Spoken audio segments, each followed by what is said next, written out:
spiked out. I could trip a referee. Tell by my attitude that I most definitely from.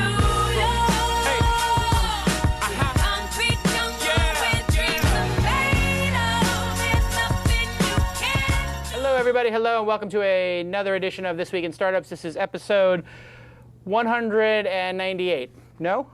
Episode 55. I cannot drive 55. Welcome to the show. Wow, what a great show on Tuesday night. That was a lot of fun.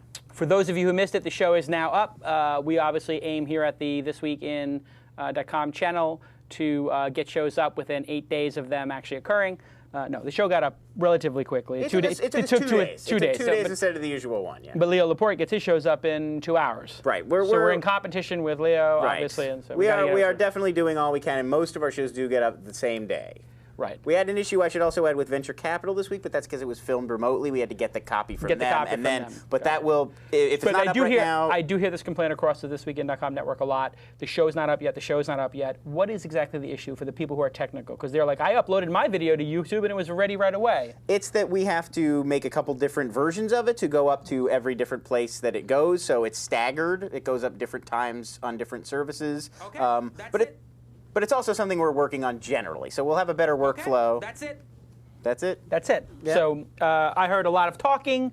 I don't know if I exactly heard an answer, but well, I don't. Technically, I'm not the technical guy. Well, I'm not at the least guy to ask. Unlike Mark Zuckerberg, you were able to answer a question you didn't actually know the answer to.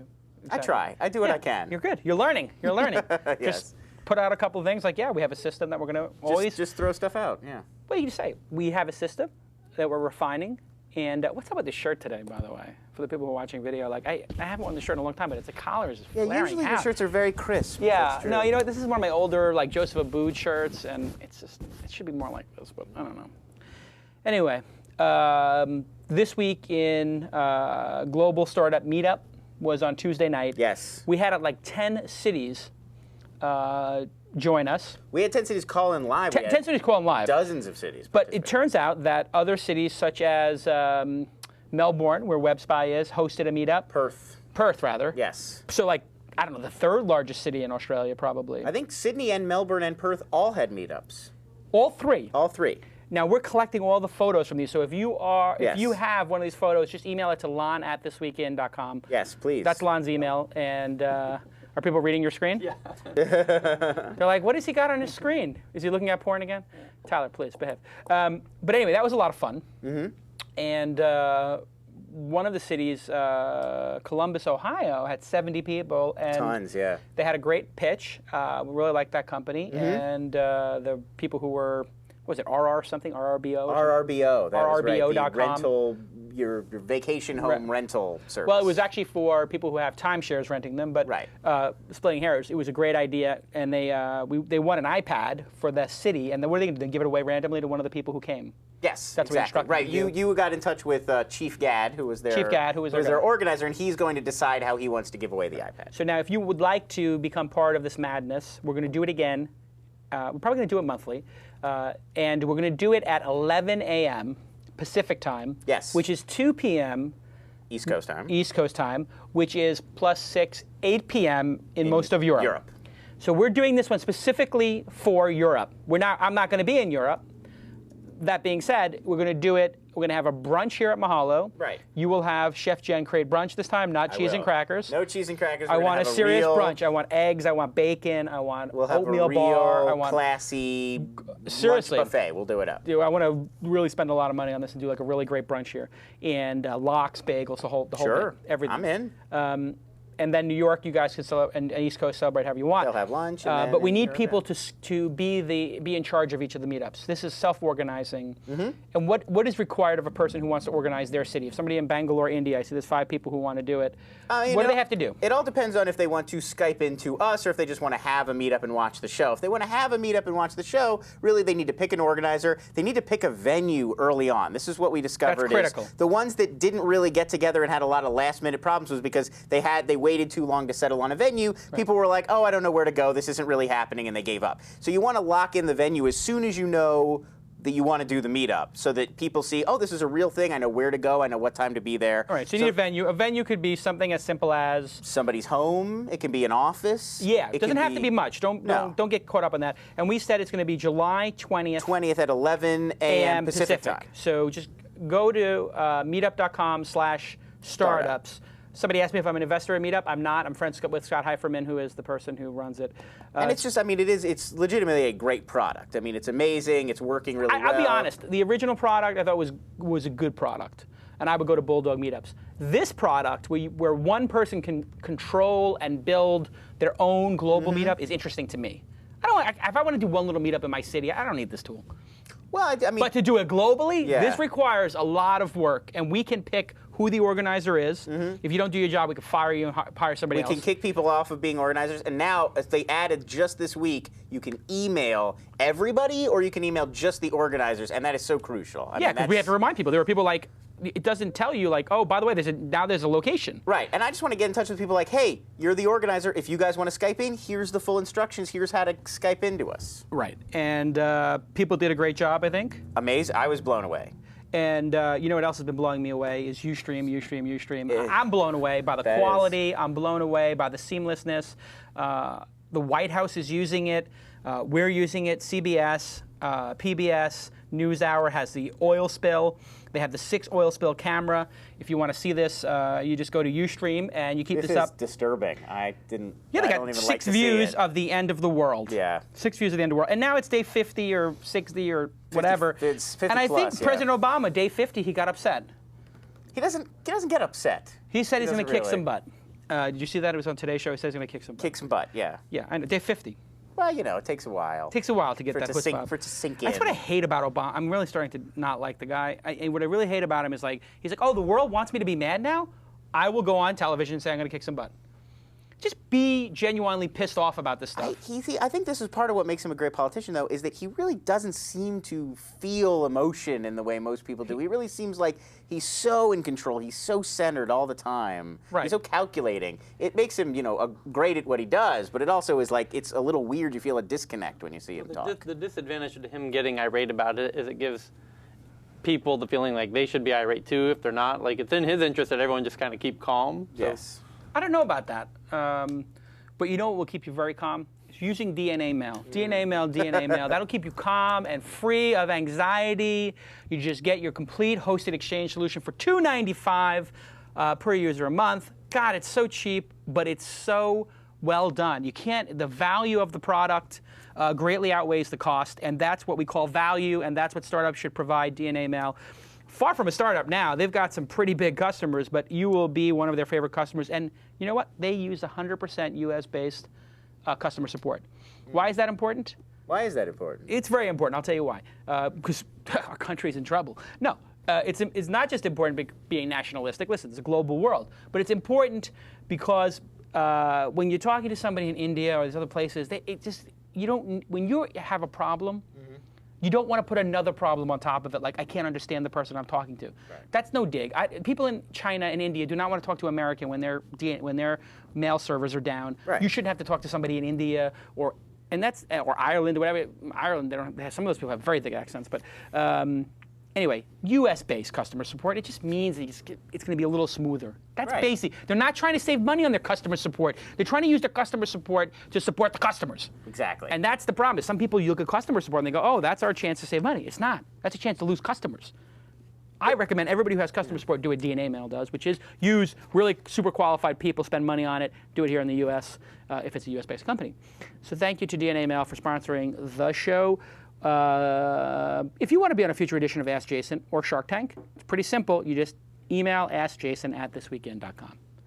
They can also fill out a form if they go to tinyurl.com/askjason. Either way works. Either way works. I will get it either way. So you can go to fill out the form if you want to do that. You can just write me an email. Just in the email, you know, if you want to call in Ask Jason, just let me know your name. Let me know what question you want to ask Jason, and you know, a phone number or a Skype where I can get in touch with you. That's all I need. Beautiful. And we're getting very professional here. I see we have the first Skype call lined up on the teleprompter. He's ready to go. And that is Alejandro Vasquez. Is that correct? Yeah, that's right.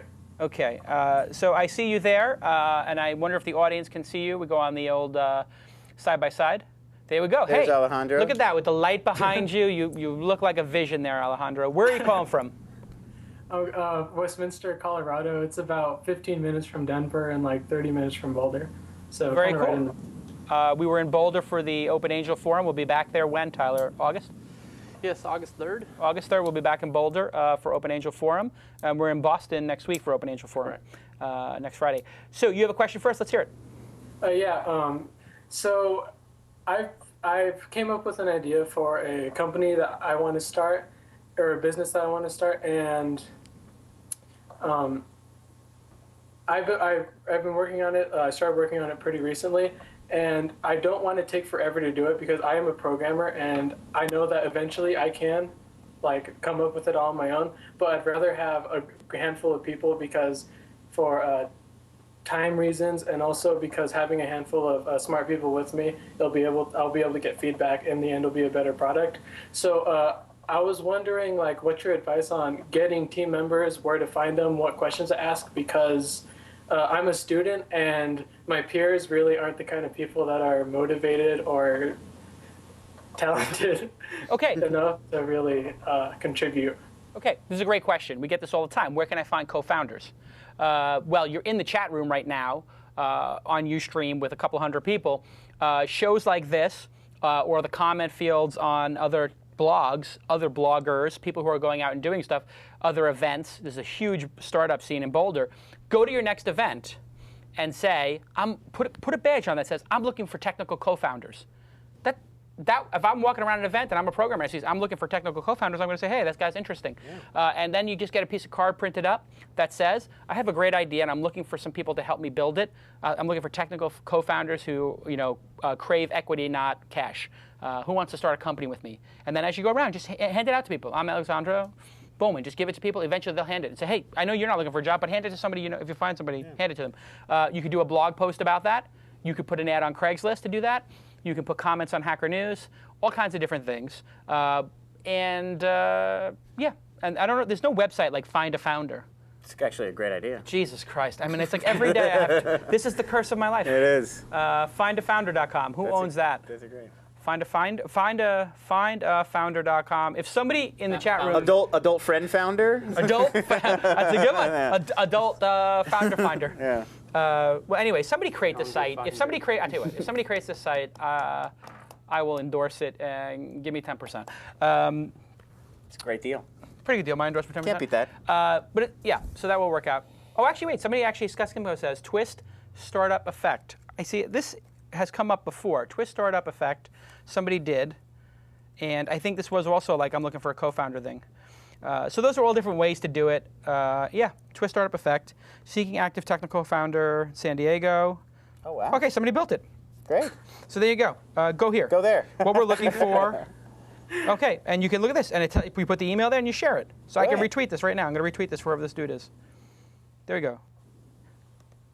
So anyway, that's easy. Go to Startup Effect. What is it? Twist Startup? Twist Startup Effect. Twist Startup Effect, and go there. I own 10% of it, so solves your problem. Okay. Any other questions? Anybody? Tyler's got some feedback. Hold on. I just had the idea. It just occurred to me, and this can certainly be taken the wrong way. But what, Alejandro, your idea? What is the closest things out there that currently exist, company-wise? It's sort of like a location-based service, but it's kind of taking it in a completely different. It's taking it in a completely different way than they usually do. So people who have an interest like you, so do you watch really closely what the tech blogs say about Looped and Brightkite and all of those things? Yes. You do because you're thinking about that. You want to see if they're moving in that direction or whatever, right? Yeah. So if anyone else has a real interest in it, they're probably doing the same. And I know the blog probably doesn't like you using their comment thread as a posting board or whatever, but you say, if you word it carefully, you say, I sort of have ideas on where this should go. And then put your Twitter handle. Yeah. People might come to you. Yeah. Or you could, and I always tell people this, if you want to establish yourself, pick a very tight vertical, like say location-based, and do location-based crunch, or location-based insider. Play on words for TechCrunch or Business Insider, and do a post every day or two about your thoughts on GoWalla, Foursquare, Brightkite, etc. All these different things post them on, and yeah, people will be drawn to you. And then you just put in the little bio section. I've got ideas around location-based services. I'm looking for some co-founders in Colorado to dream with me and figure some stuff out. Okay. Does that help? Plan a meetup. Yeah, be the meetup planner in Boulder. I don't know if we have one. Location-based meetup. Location-based meetup. Or just be the guy for the startup. Or just, Matt, do your own startup meetup. All right, very good. Nice job. Thank you. Okay, send him an iPad. Just kidding.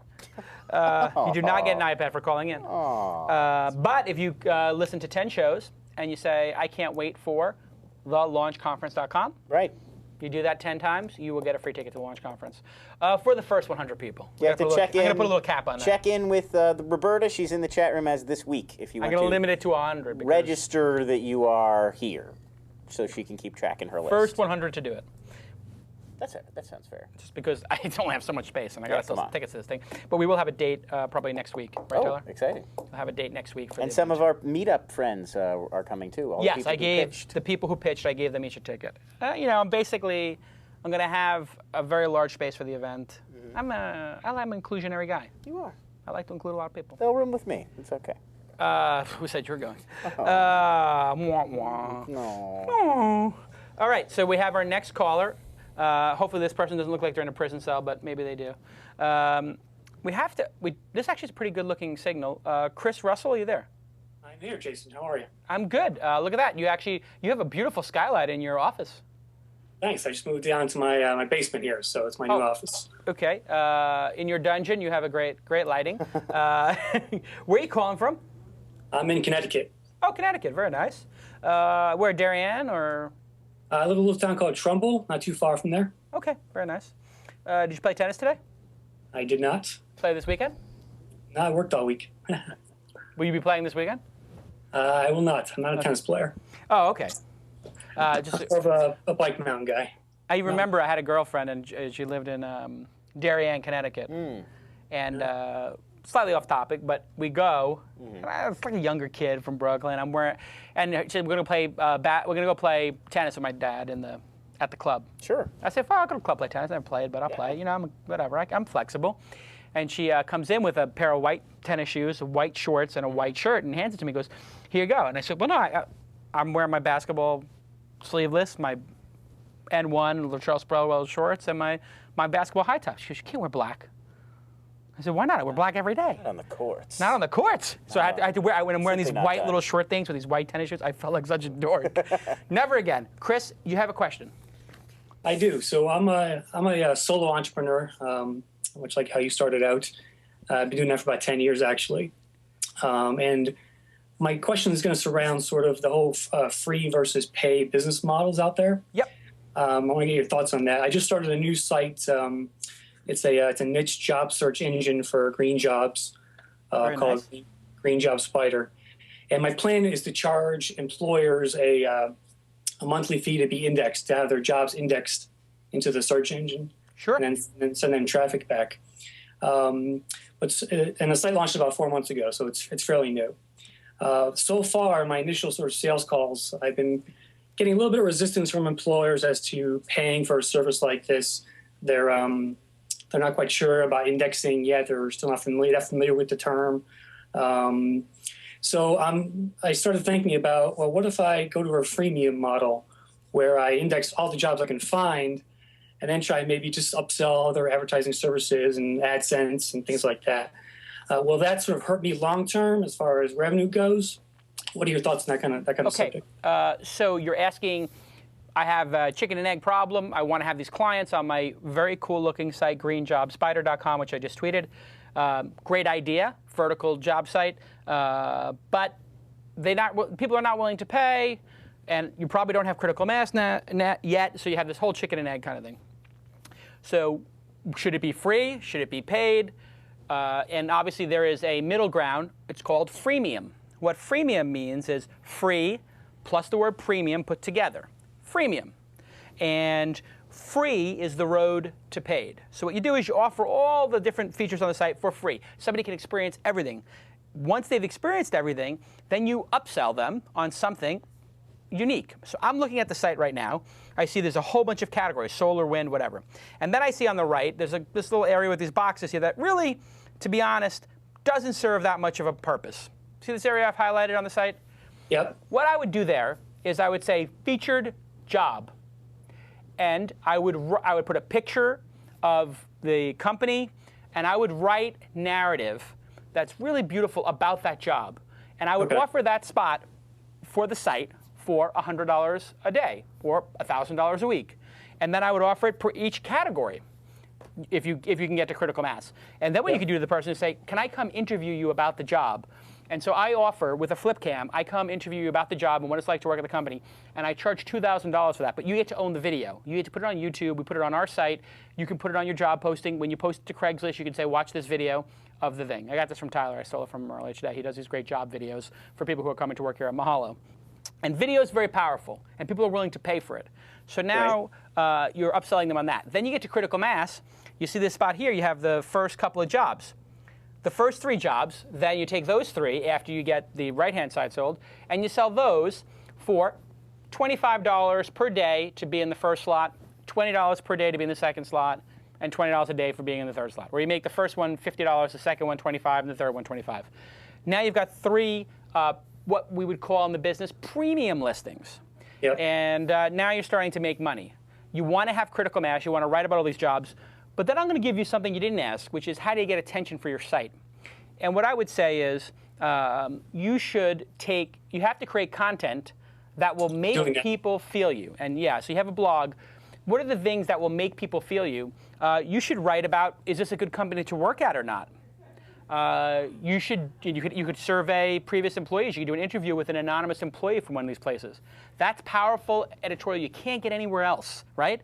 And if I'm a job seeker, I would love to speak to somebody who had previously worked at that company, but who gave you an anonymous interview. Wow, I would even pay for that possibly. So there's some really interesting ideas for you to get the word out. Also salaries. Maybe you could do a statistic on, you go through all these jobs that are posted, come up with the average salary range, and then compare it to the regular salary range and say, you know what, an engineer in solar makes, $85,000 a year on average with 5 years experience. One in technology in the internet makes 75, and one in finance makes 125. And what are the percentage differences? And send that to the press, or send it to Autoblog Green, or send it to all those other places. You get news stories. You track how many jobs Tesla's posting every month, how many open jobs they have per month. You do, or per week, how many open recs they have, and you send that to Autoblog Green and say, wow, did you know that they posted 18 more jobs this week on Tesla? Something must be going on. Or they have a unique title. All of those things, unique editorial, will help the site grow. Tyler, you have feedback. Well, yeah, if he starts coming up with the data, like on a monthly basis, here's a neat chart of how many job postings in the green industry are happening. Yep. Like you can get USA Today on that one. Yep. So I love this site. I think you've done a great job. Thanks. It's very well produced. Who actually did the technology behind this site? Did you do all this? Actually, I came up with some of the design, but most of it, a company in actually Russia created it called Job Mount, or Job Board Mount. So this is somebody else's job board software that you buy. Right. So this is good. You actually outsource the technology, and now you can just build the stuff around it. You're in the right place at the right time, and then there is Powered by Job Mount, job board software. And you just pay for this software here at Job Mount, and they're in Russia, you said? Yeah, they get an office here in Connecticut, in Colorado, but most of their stuff is from Ukraine, I think. Yeah. In terms of support and development. Yep. And it's only $200 a month, or $300 a month. Yep. And you could buy a whole. It's a good idea. I love niche vertical sites. Lon, you've been working for me for 3 years. You might have some ideas. What do you think? I liked this site a lot too. When I first checked it out, that was one of the reasons I wanted Chris to come on the show. A good way if you're looking to get on Ask Jason is to have something compelling to show that you want to ask a specific question. A lot of people write and say, I want to know what kind of company I should start. And a lot of people write and they have, here's my site, here's what I'm trying to do, what should I do about X and Y? And those people are more likely to get on the show. I thought this was really interesting that there's now this whole sort of, you can look for a job in the green sort of industry, and it's this whole sort of vertical on its own. I was actually thinking one thing I'd like is more drill down ability to sort of sort the jobs by all kinds of things. You were actually talking about sort by, you could have a sort by salary, sort by sort of sector. I would sort of expand that and let you sort by pretty much anything you want. Yeah. job of the day, or the 10 best jobs of the month, all that kind of stuff. Whenever you make a list, I learned this early on in my career when I had a magazine called Silicon Alley Reporter. I made the Silicon Alley 100. It was originally going to be the Silicon Alley top 10, and then I said, let's do 25, let's do 50, let's do 100. I did 100. I ranked them in order. This pissed people off and made everybody pay attention to me. Nothing makes people pay attention to you like creating a list. You should create the top 25 employers in in the green industry to work for. Well, I'll tell you, I did a press release last month, which I did a quick study of the top 5 states that had green jobs, and I press released that, and I basically doubled the traffic for a few days with that. I love what you're doing, and you're in Connecticut. If you had applied to Open Angel Forum in Boston, I probably would have accepted you. Are you looking to raise money? Have you raised money for this yet? You know, I don't need to right now. I'm fortunate that my other businesses allow me to do some of these other projects, and that's kind of funding it at the moment. So okay, I think you should think about raising an angel round of $250,000, $200,000, $100,000, $500,000, and doing this in a bigger way, and really become the research place for jobs in green. Jobs in green is huge, and doing it on a global basis. You could do this site. You should be doing this site in literally every country, major country, developed country. This should be in German. It should be in French. This is a huge opportunity that you stumbled upon, and I think it's awesome. You should raise angel money for this. It's very well done. One other idea, you have a blog, you were saying. Do you have people who found jobs through the system write blog posts? Almost like have them come back. Another great one, and a testimonial. Here's 5 tips on how to get a green job, and then they can sort of tell their own success story through the site there. Starting to a little bit. I am exploring that. I'm doing some podcasting as well. I've already interviewed a couple of employers about how to get a green job, what they look for, that kind of stuff too. So. You are on the right track. You picked a good vertical that's growing. You got a really nice, name, GreenJobSpider. I would even just go Green Spider. Would be even take the job out and don't limit yourself to jobs.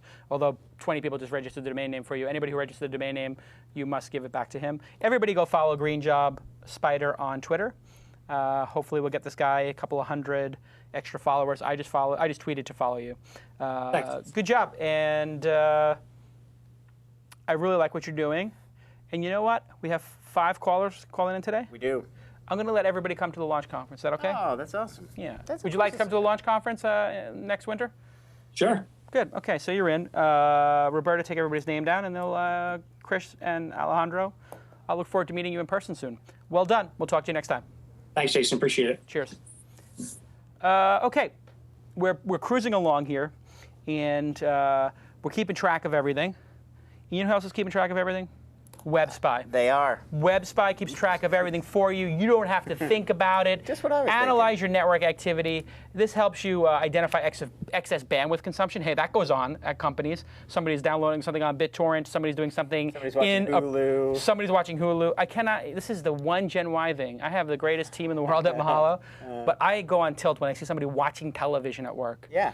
It's a generational thing. Do not message to Gen Y. You can check your Facebook at work. You can check your Twitter at work. You can read a blog during your lunch hour, whatever.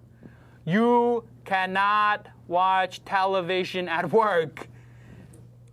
There's no television at work. It doesn't work that way. You can't, and it doesn't matter if it's The Simpsons or if it's CNN.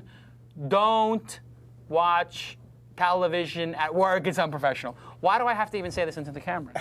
It really is a generational thing. It is shocking that people. We used to It's see not this one all the person. time. It's multiple people. No, we used to see it in Mahalo all the time. I had somebody the other day say to me, "Well, I'm not watching it all the time. Like I have it in the background. I just like keep the it on." background, yeah. How can you concentrate when TV's going on? This is like I'm turning into my mother. When I would be like, "I'm studying," she go, "Oh, you're studying with the television on." I can do both. That's why I failed French. That's why I can't speak French right now. 3 years of French, I can't speak a word of French. Mon Dieu. Oui. Anyway, WebSpy, monitoring, analysis, reporting. They've been a supporter from the beginning. Everybody, take a moment and thank on Twitter. Thank you at DNA Mail. Thank you at Ustream. Thank you at WebSpy. Thank you at PowerVPS. Thank you to our sponsors. Through you, all things are possible, including the exorbitant salary we're paying Lon Harris. I know. WebSpy actually hosted the Perth, Australia meetup. Right. And so that's part of the family. And go check it out. They support over 200 log file formats, 30-day free trial. Go watch the product demos, webspy.com. We love them. Moving on, we should have Wes. Wes. Okay, on Wes the Ramm. phone we have Wes. Yes, Wes is calling in. He does not have Skype access. Okay, fair enough. There you go. Speaker phone. Mr. Wes. Mr. Calcanis, how are you? Good. Wes, fan of the show? I recently discovered you guys on iTunes, like maybe 3-4 weeks ago. I've been trying to catch up, but I'm ashamed to admit I only got up to show 8. I did my homework, though, because they called me yesterday, and I listened to last week's show to try to catch up culturally. Good. And what were you searching for on iTunes that you found us? Were you searching for awesome? I was searching for awesome entrepreneurship. Ah, entrepreneurship. Very good. Interesting. That's good. Good. Awesome. Okay. So where are you calling from? Well, I'm calling from Eastern Connecticut, but it's only temporary. I'm actually relocating to the United Kingdom in about 3 weeks. This is the Connecticut episode of This Week in Startups. I didn't even realize that. No, I have to plead total ignorance. I'm not in a place where I have internet access. I don't know who the guest is today. I haven't been listening to the calls. I apologize. Don't worry about it. Let's hear your question. All right, so I'm a mechanical engineer. I'm not although I'm a programmer as well, I'm not calling you about any kind of internet startup stuff. All my friends are engineers. We tend to hang out. We're the only people who can tolerate each other. It's easy for us to talk about technical stuff. None of us really have any business acumen. And so I've got a couple of ideas.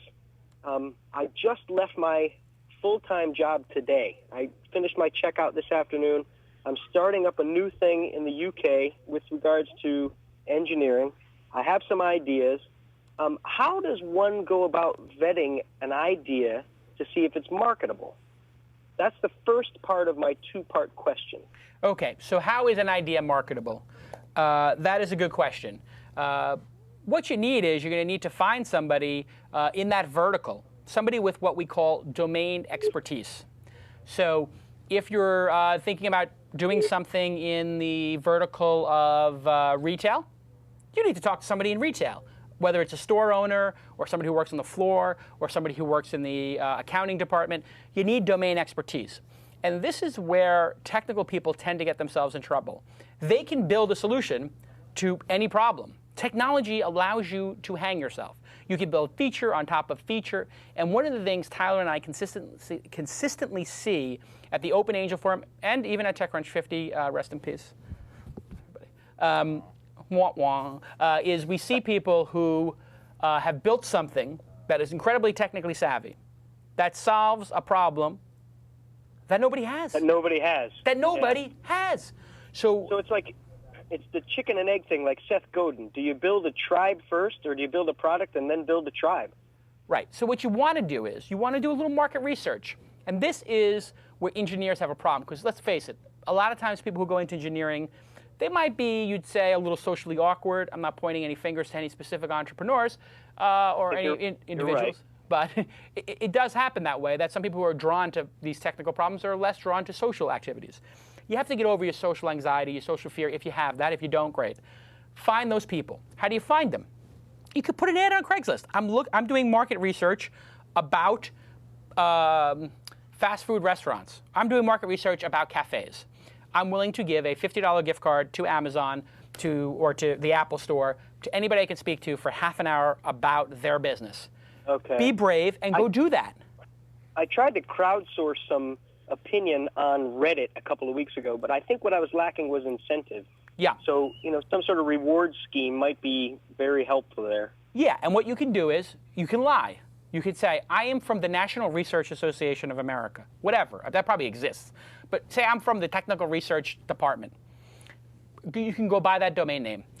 Put an ad up for this. Put it on Craigslist.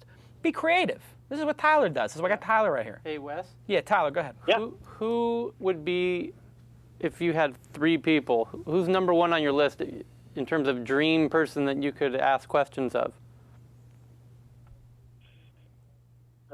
See, now that's something I haven't even considered yet. But if I were to try to shoot from the hip on that, Yep. To be honest, there are a couple of people I know that I could ask, but they're not guys who have really crushed it as entrepreneurs. I've grown up as a staff engineer for a couple of very good companies, but I haven't really been out there that much. So I guess that's what he's getting. My point I wanted to give you was, whoever it may be, if it's a high-ranking person, a CEO somewhere or whatever, being that you're so early in the idea stage, and if you get a little bit of happening, because it's really easy to make some mock-ups these days, especially for you if you have some developer sense, right? Yep, I can see that. And rather than appeal to, like, I'm trying to sell this guy on something, I think you would be surprised to find how open some CEOs are. If you say, look, I'm a very humble young CEO who just left my job in the US to move to the UK and working on a solution in this, I want to revolutionize this space that you are a leader in. And, it would mean the world to me to get a minute of your time if you have any. I think you'd be surprised the amount of click-through rate or reply rate you would get out of that. Oh, that's correct. So that leads me to a beautiful segue. That's a beautiful segue to the second part of my question. If I do end up talking to these people, right, if I have an idea, it's not patentable, nobody's ever put these components together in a particular way, how do I protect that idea? Yeah, so this is a question that comes up a lot. How do I protect my idea if we're going to talk to people to get research? Well, you have to realize ideas are easy. Execution is the hard part. If you come pitch a guy like me, I'm too busy. I have too many ideas that I'm executing on. There's no chance I'm going to steal your idea and go do it. I'm too busy. Also, there's a reputation management issue. For people who have stuff going on and they're professional angel investors or professional CEOs, they're not likely to steal something because the downside to their reputation is greater than stealing your idea. If they're in the space that you're going into, they've probably had the idea. It's probably in their ideas bin, and they just haven't gotten to it on their strategic roadmap. I have people every month tell me, you should add a feature on Mahalo Answers where I can answer a question in video. Or you should add a feature in Mahalo Answers where I can follow a topic. You should add a feature in Mahalo Answers that does this. And people inevitably are telling us things that we talked about before we even launched Mahalo Answers 18 months ago. So generally, young entrepreneurs, overvalue the ideas, and they don't realize how much of this is just about pure execution. Facebook was not the first social network. Facebook was the 20th social network. YouTube was not the first video file sharing site. It was the 1000th. It's the execution. And if there's some minor details that are very important on a strategic basis, you don't have to tell them. You don't need to. You can just try them. So you can tell them the overall idea. I'm going to make a video site. Chad Hurley goes and talks to people about a video site. They're like, okay, well, there's been other video sites. And he doesn't have to tell them, oh, well, I'm going to use Flash, and I'm going to make it syndicatable and free. Okay. So everybody gets it for free, and you can syndicate it to your site. He doesn't give them those two little, blocking and tackling ideas that they have. And by the way, those might have been 2 out of 200 ideas they had, and they might not have even known those were going to be the breakout ideas. So don't overestimate your ideas, is the basic idea. That's fair. I've heard you say that before, too. Like, if you're in a space, if you're in a vertical and there is competition, if you can get there first, those people are playing catch-up. So that's important, too, I suppose. You want to get a nice lead. Anytime you can get a lead in business, that's good. Right. It's like in poker. You want to have the lead in terms of aggressiveness. So if you bet pre-flop, everybody assumes he's betting for a reason. Then when the flop comes down, if you bet again, you're still in the lead. Somebody has to take that lead away from you. The way for them to take that lead away from you is by re-raising. If they re-raise you after you've raised twice, that means they must have something great, or they're Phil Ivey, or they're Durr and they're crazy. So this is like sort of high-level version of it. You just keep pounding it when you have something great, and you just keep building your lead. All right. Mm-hmm. I guess the other lesson I've taken from listening to you guys is swing the bat. Get out there and do it. Doing is everything, I suppose, right? You miss 100% of shots you don't take. Right. So it's pretty much that simple. Words of Easy Boy. Yeah. What's that? Did he say that? Yeah. Easy E-Boy in his. He got that from me. In his video, yeah, he does. And you remember got that from me. He's doing the half-court shot. Yeah, that's what And he says? He says you miss 100% of the shots you don't take, and then he sinks. That's my and line. then he sinks the I got that three-pointer. from Pat Riley, to be honest. But if that Easy E-Boy actually took that line, it's pretty funny. Founder of Freeze Crowd. Of Freeze Crowd. Whatever I have to get him on here to explain Freeze Crowd. Oh, he'd be an amazing guest for an episode, yeah. All right, well done, and travel safe to the UK. All right, well, thanks for your help. I appreciate it, guys. I'll keep listening. Good luck. Catching up with all those episodes. You got a long way to go, kid. He's got 47. I always feel bad for the guys who came to the show a year late because they're just going to sit there and they're like, oh, I got to listen to that episode. They get through one episode. Oh, my God, I got to listen to that episode. It's addicting. I hear from people who are saying, like, I'm currently digging my way through. I'm on 21. Here I come. And the question is, do you start from the beginning and work up, or do you start from the end and work down? I would say start from the beginning. It's like watching a TV show. You want to see the early stuff. You want to see how it progressed. It's like Lost. You don't jump into season 4. Yeah, there's all different theories of how to do it. You can cherry pick, too. You go back and just watch the most tweeted about, talked about ones. You know what else people are talking about? Power VPS. Power VPS, a lot to talk about there. These guys are providing great cloud solutions. Just host your stuff in the cloud. You don't need to buy your own hardware. You don't need to waste all that precious capital you have. Virtual and dedicated web hosting, good, and only $59 a month. If you use the code TWIST, 25% off for the life of your plan. That means if you bought the $59 plan forever, you're going to get that 15 bucks off, whatever 25% of 60 bucks is. I think I'm right. That's a pretty big deal. The margin on this, their margin might only be 25%. Essentially, they might be giving this away at cost to our viewers. Get in there now before they change that deal. Get yourself some managed hosting. No reason at all for you to buy all your servers and manage that yourself, unless you're one of the top 100 sites on the internet. That's just the honest truth. If you're spending $250,000 on servers, that's not what This Weekend does. No. You guys are using managed hosting solutions. Yes, we do. And you can watch the This Week in Cloud Computing show. But Power VPS has been awesome to us, and I do thank them for sponsoring the show from the bottom of my heart. And you can thank them by tweeting. Please do. Thank you at Power VPS. Thank you at DNA Mail. Thank you at WebSpy. Thank you at Ustream. Put it on your Facebook, whatever. What great guys. Let's get the next caller on here. We have Joe. Joe, are you there? No, this is Jacob. That's what I said. Jacob, you there? Well, Joe, Jacob, doesn't really matter. Yeah. Yeah, so my question is, I'm running this website on software. You know, I watched the episode where you had Gary Vaynerchuk in there. Yep. In the studio with you, and you were talking about being in the content game. You gotta get off the bitch train and just pick one. Gary Vaynerchuk, exactly, that's the one. Yeah, yes. yeah. Because, and you know, that line struck a chord with me because I just recently got off the bitch train and picked one of my hundreds of ideas. So, anyways, I'm running this website on software, and I'm on about 60,000 unique visitors a month. Great. And everything right there is just free. You know, I have a few ads on it, and the question is how do I monetize it? I'm pretty sure you get this question all the time. Yeah. You know? So you have a content site. Exactly. Yeah. So content sites are very hard to monetize in general categories unless they have scale, because advertisers want to reach. Generally, they're going to spend $10,000 or $25,000. They need to reach hundreds of thousands of people, millions of people. So how do you monetize if you've only got 60,000? It's not enough people, unless you're in a vertical. Are you in a business-to-business vertical, something very narrow, or is it general technology? Not really. No, it's like tutorials. You know, it's not news. It's just how do you do this, how do you do that, like explanations. So it's pretty broad. Yeah. Yeah. So this is going to be very tough for you to monetize because you're up against people like eHow, or even Mahalo has how-to articles. Video Professor, etc.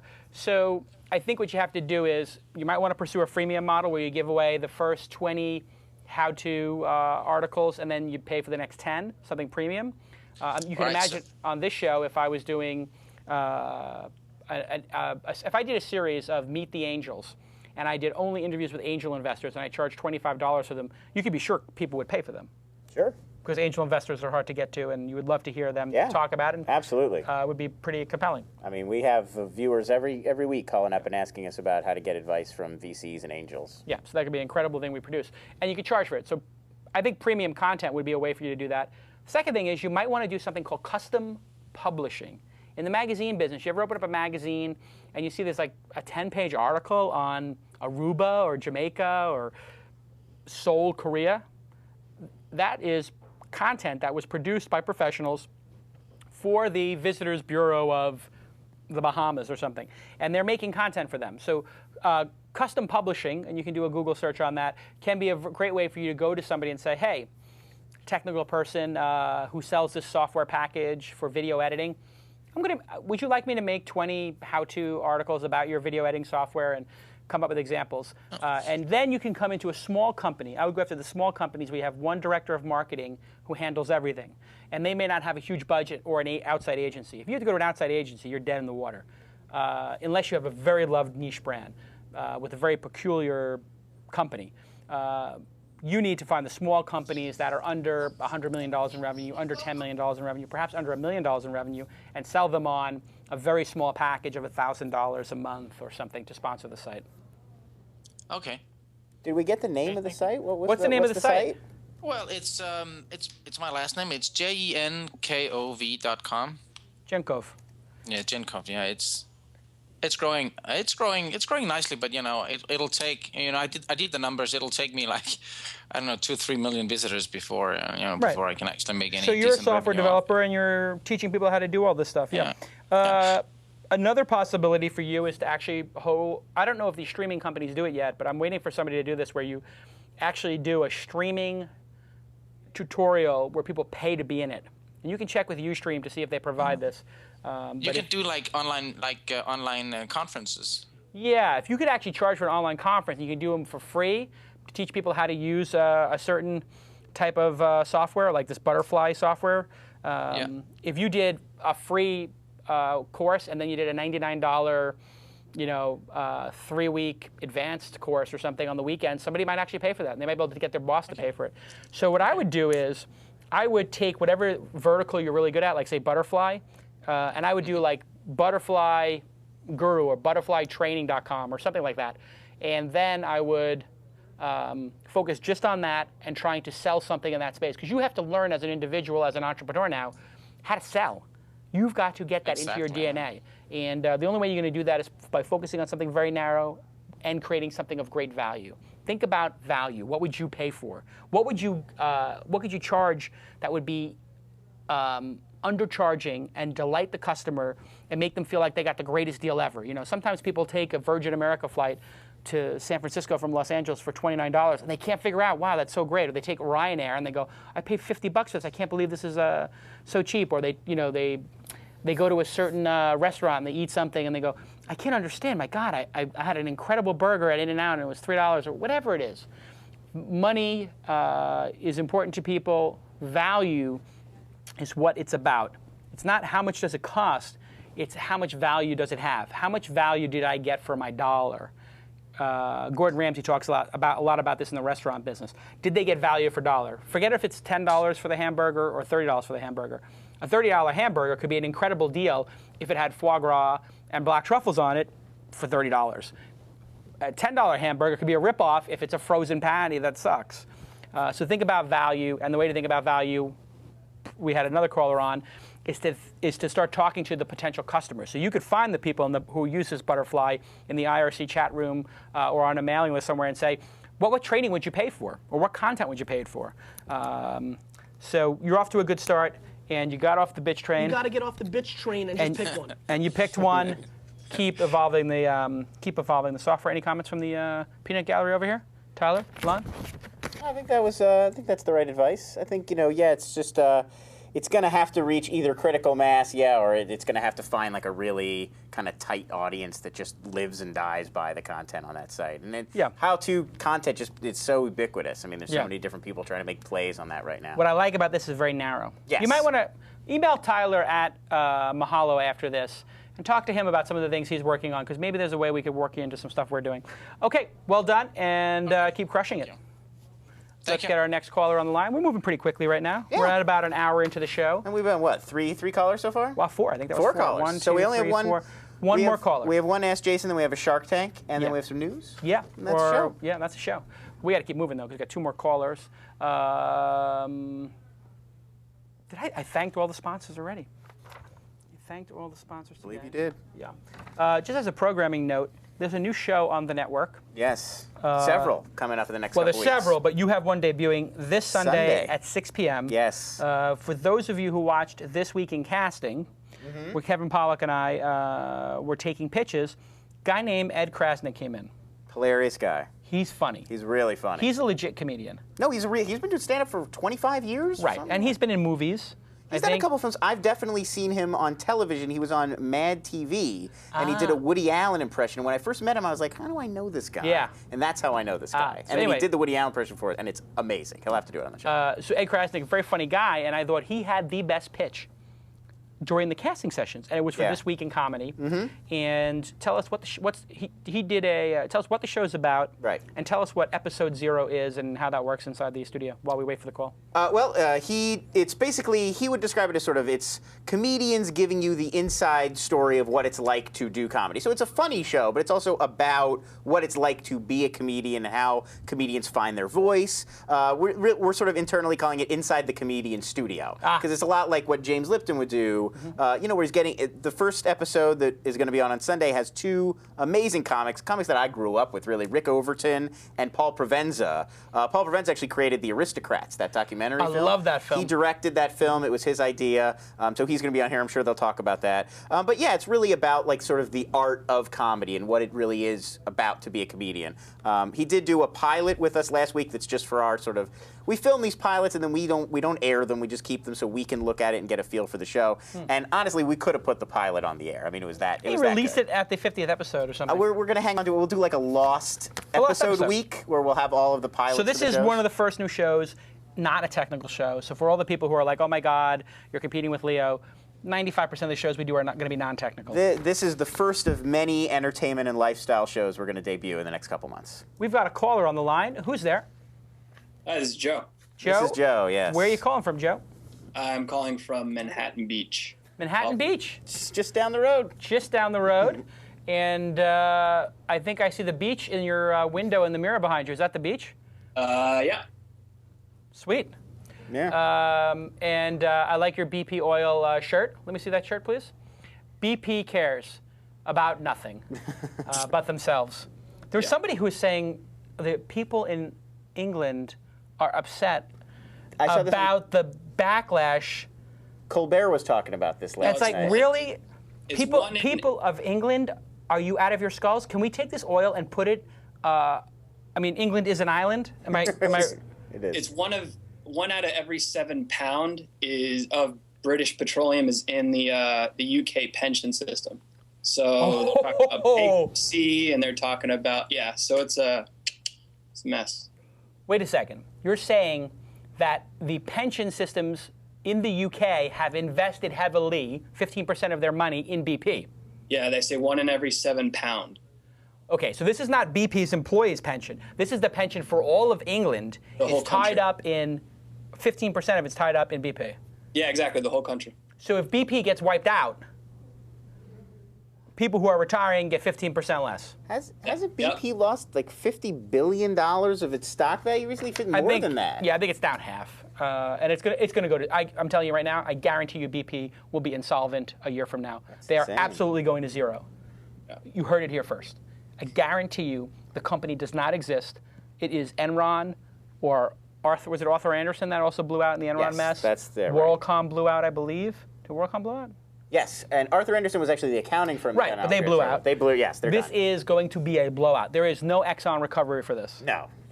Period. I mean, there will be no BP oil, period. It's gone. That being said, I love the shirt. And it is a great shirt. And please tell me that's an actual BP shirt from years ago and not something you got off of the internet in the last week. No, I just got off the internet last week. This is the BP Global PR shirt, right? Yes, I think, this is the one they're selling. Because I can tell because it's got the oil around it. Right, yes. That is brilliant. I would like one of those. Very clever. Joe, what's your question? So speaking of failures, my question is about failing, and I guess how does an entrepreneur define failing and failure, and when do you know when to cut your losses? This is a good question. failure is part of swinging the bat, right? I mean, you're going to miss, like I said before, 100 shots that you don't take. But if you were to hit a third of them in the NBA, you'd be good. If you hit half of them in the NBA, you'd be an all-star. Yeah. So you have to get over your fear of failure. The people who are the most successful are the people who have failed the most, because that means they've swung the bat the most. And if they have big failures, that means they have big successes in all likelihood, because they're swinging the bat so hard and so furiously that, God forbid, they connect with the bat, it's going to go off the thing. I have a friend, Elon Musk, who started a company called Tesla, and he started a company called SpaceX. 2 years ago, he used to go to dinner, and that was when you heard the rumors that Tesla had 6 weeks of capital left, and SpaceX had 2 rockets not make it to space, also known as blowing up. And let me tell you something. Those were depressing dinners. And he is a warrior, and we had these late night dinners in here in Los Angeles and talking till, all hours of the morning. And we went to dinner this Saturday night. He launched the Falcon 9 rocket on the first effing try to space. Tesla is filed to go public and got Nissan, and they got Mercedes to put $50 million in each. Everything he's doing is now a home run.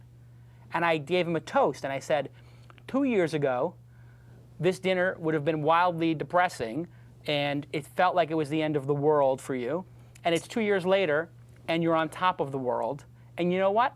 None of us ever doubted it for a minute. Your friend, I was with like 8 friends. I said, none of us doubted it for a minute. We know that you kick ass. We knew you'd fight through it. And that's the resolve you have to have if you're going to be a world-changing entrepreneur. Steve Jobs came out with the Newton and that Cube. I mean, these things were garbage. I forgot about They're garbage. In order to come out with something as brilliant as the iPhone or the iPad, you got to have some clunkers. I mean, risk-taking is about that. So when do you know when to cut it off? There's a couple different schools of thoughts here. If you believe that the idea is going to work, then I subscribe to the never say die school of thought. When I had my first company, the Silicon Valley Reporter, and we had $12 million in revenue, 70 employees, I stayed with that company until we were down to 10 employees and $500,000 in revenue. It was 18 of the worst and most educational months of my life, which crescendoed with September 11th in New York, and not knowing where my brother was when the building came down. And his job was a fireman, and his firehouse was in Williamsburg, about 5 minutes away from the World Trade Center. And rest in peace, a lot of the other guys who went from that firehouse, he had left work early that day and he survived, but they died. And so that day was probably the worst day of my life that I can remember. But you have to fight through it. You have to fight through it for yourself, to know that you did everything you can to see your vision make it. Now, if you don't think it's going to work, you can't cut the cord quick enough. When Mike Arrington started acting insane about the TechCrunch 50 conference, I was very clear with him. Either we do the conference under these circumstances or we don't. Period. There is no middle ground. Oh, you would like to renegotiate? Our 50-50 partnership is now 90-10. There's no conference. We're dissolving the company. And I will sue you, and I will sue every sponsor, and I will sue anybody who buys a ticket who came to the previous event if you try to steal a conference from me, and I'm not joking. And I love you, Mike. We're friends, but either the conference continues on a 50-50 partnership or it doesn't. And guess what? It doesn't. Now the conference is gone. So there's 2 differences there where, one, I said I'm going to go down with the ship, and I didn't have to, but wound up selling the company, but I took a bath, I got my ass kicked. And the other one, you know what? Mike doesn't want to work with me anymore. His loss. Now I own 100% of the conference instead of 10, so I had a choice. Go 50-50 to 90-10 or to 100. Guess what? I would rather have 100. I'll do it myself, and it'll be a better conference. So you have to be confident like that. Cut your losses. Your next idea will be even better, because you're going to iterate and start with a clean slate. Sometimes things are just so messed up that nobody can fix them. BP Oil is so messed up, nobody's going to fix this company. It's over. They should start dissolving it immediately. They should start selling the assets to other oil companies. They should just create a fund to clean everything up, move the assets out to other companies and the value for the pension fund, and dissolve the stock, because there is no way to solve this. If they could have, the time to solve it was in the first 20 days. Day 60 or 70 of an oil spill, where the damage is going to be much greater than the value of BP, right? It certainly seems that way. It seems to me like the damage of this is going to cost more than the value of BP. Maybe I'm wrong. Well, it depends on how you're valuing BP, Right. but I don't see them coming back from it. Maybe this is a bad example. They don't seem to be capable of cleaning it up. They don't be capable of stopping it, which means it's going to go on forever, which means it's going to destroy the environment in that area for a very long period of time, and it's going to cost too much to clean up. So then you got to know when to cut your losses, and you know what? The next day you just come back stronger and you just fight harder. Yeah. That's it. And you know what? I've been in situations that are like poker hands, where people have told me like, like, how do I say this without revealing it? I was told, things have to go forward a certain way. And I said, no. And I will give up everything, including all the value I have in the equity in the stock. And I will start again tomorrow, and I will make you look very foolish. You're all in. Yeah, all in. F it.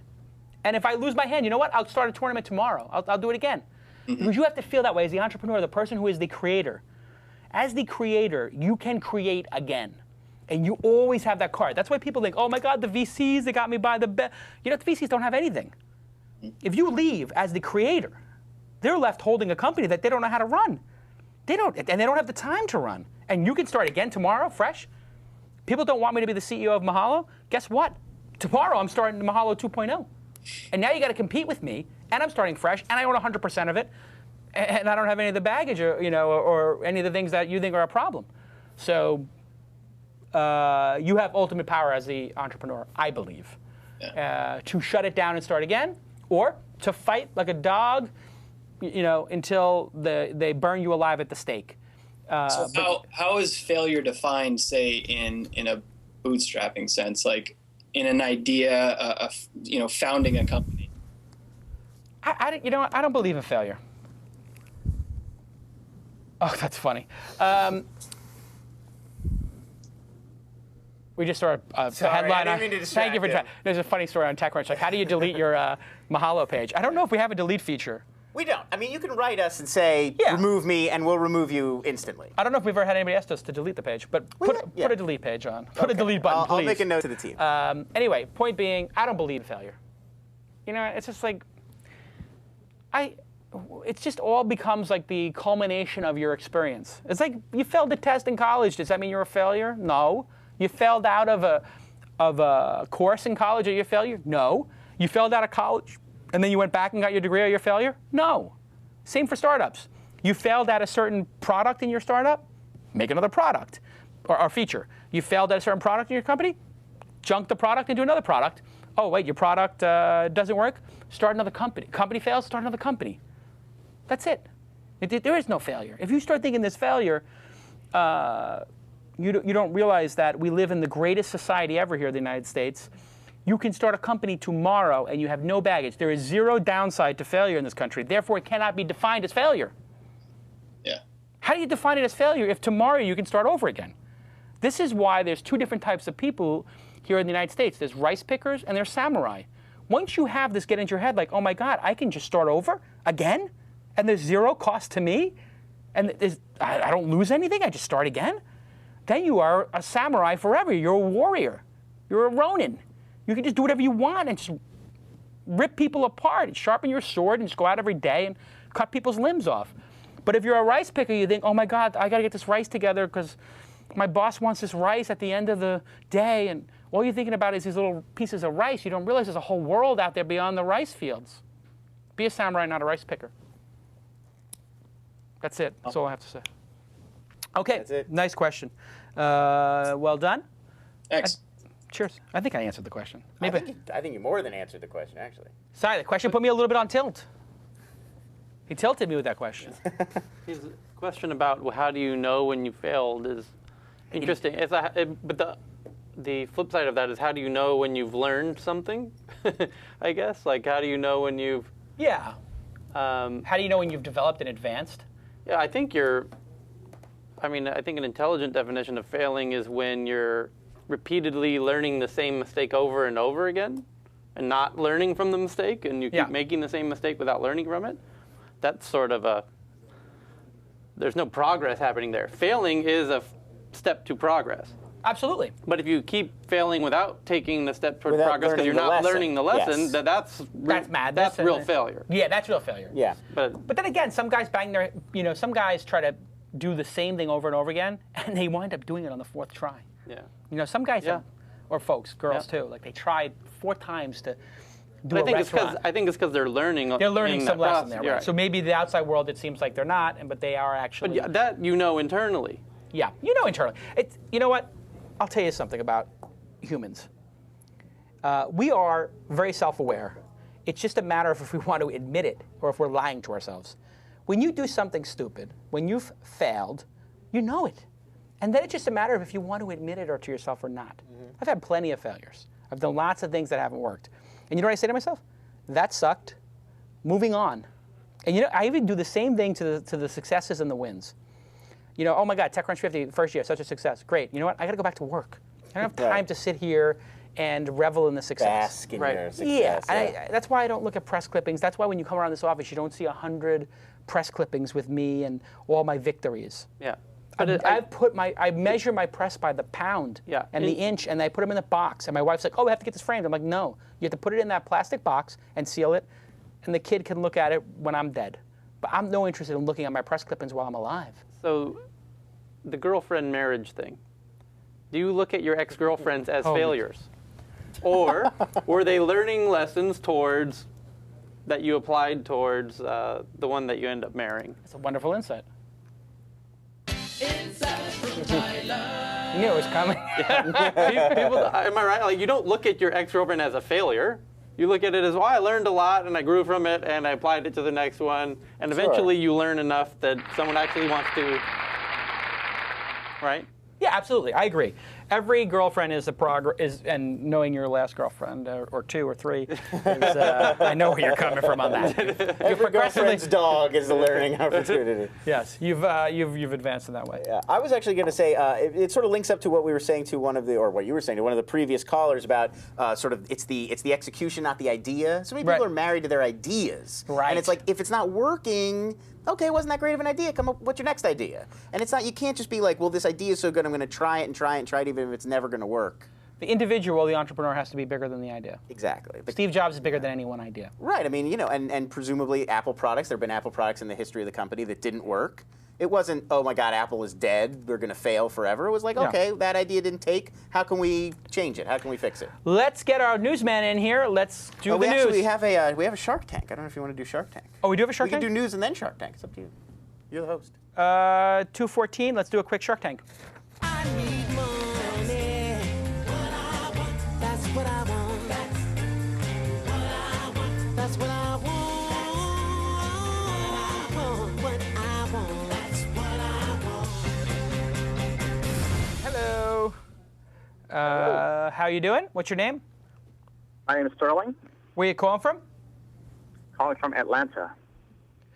Hotlanta on the line. What's the temperature in Hotlanta today? It is about 89 and sticky with 20% chance of rain later, so it'll be more sticky after that. God damn, just how the do you... humidity down there. And it's June. It's not even August. What is it like in July and August? In July and August, you basically, strip down to T-shirts and shorts and walk around in flip-flops. Oh, man. As if you're in Florida without the beach. Right. You know the rules. You have 60 seconds. You are going to pitch us, and everybody in the chat room will give us 2 numbers. 1 will be your pitch, colon, a number from 1 to 10. Next, they'll say idea, colon, 1 to 10. For people who have been doing this for a long time, they're probably just going to put a number / number.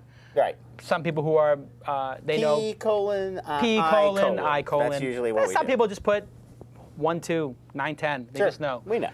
We know. We'll get you. Pitch comes first, idea comes second. Are you ready to go, Sterling? Always.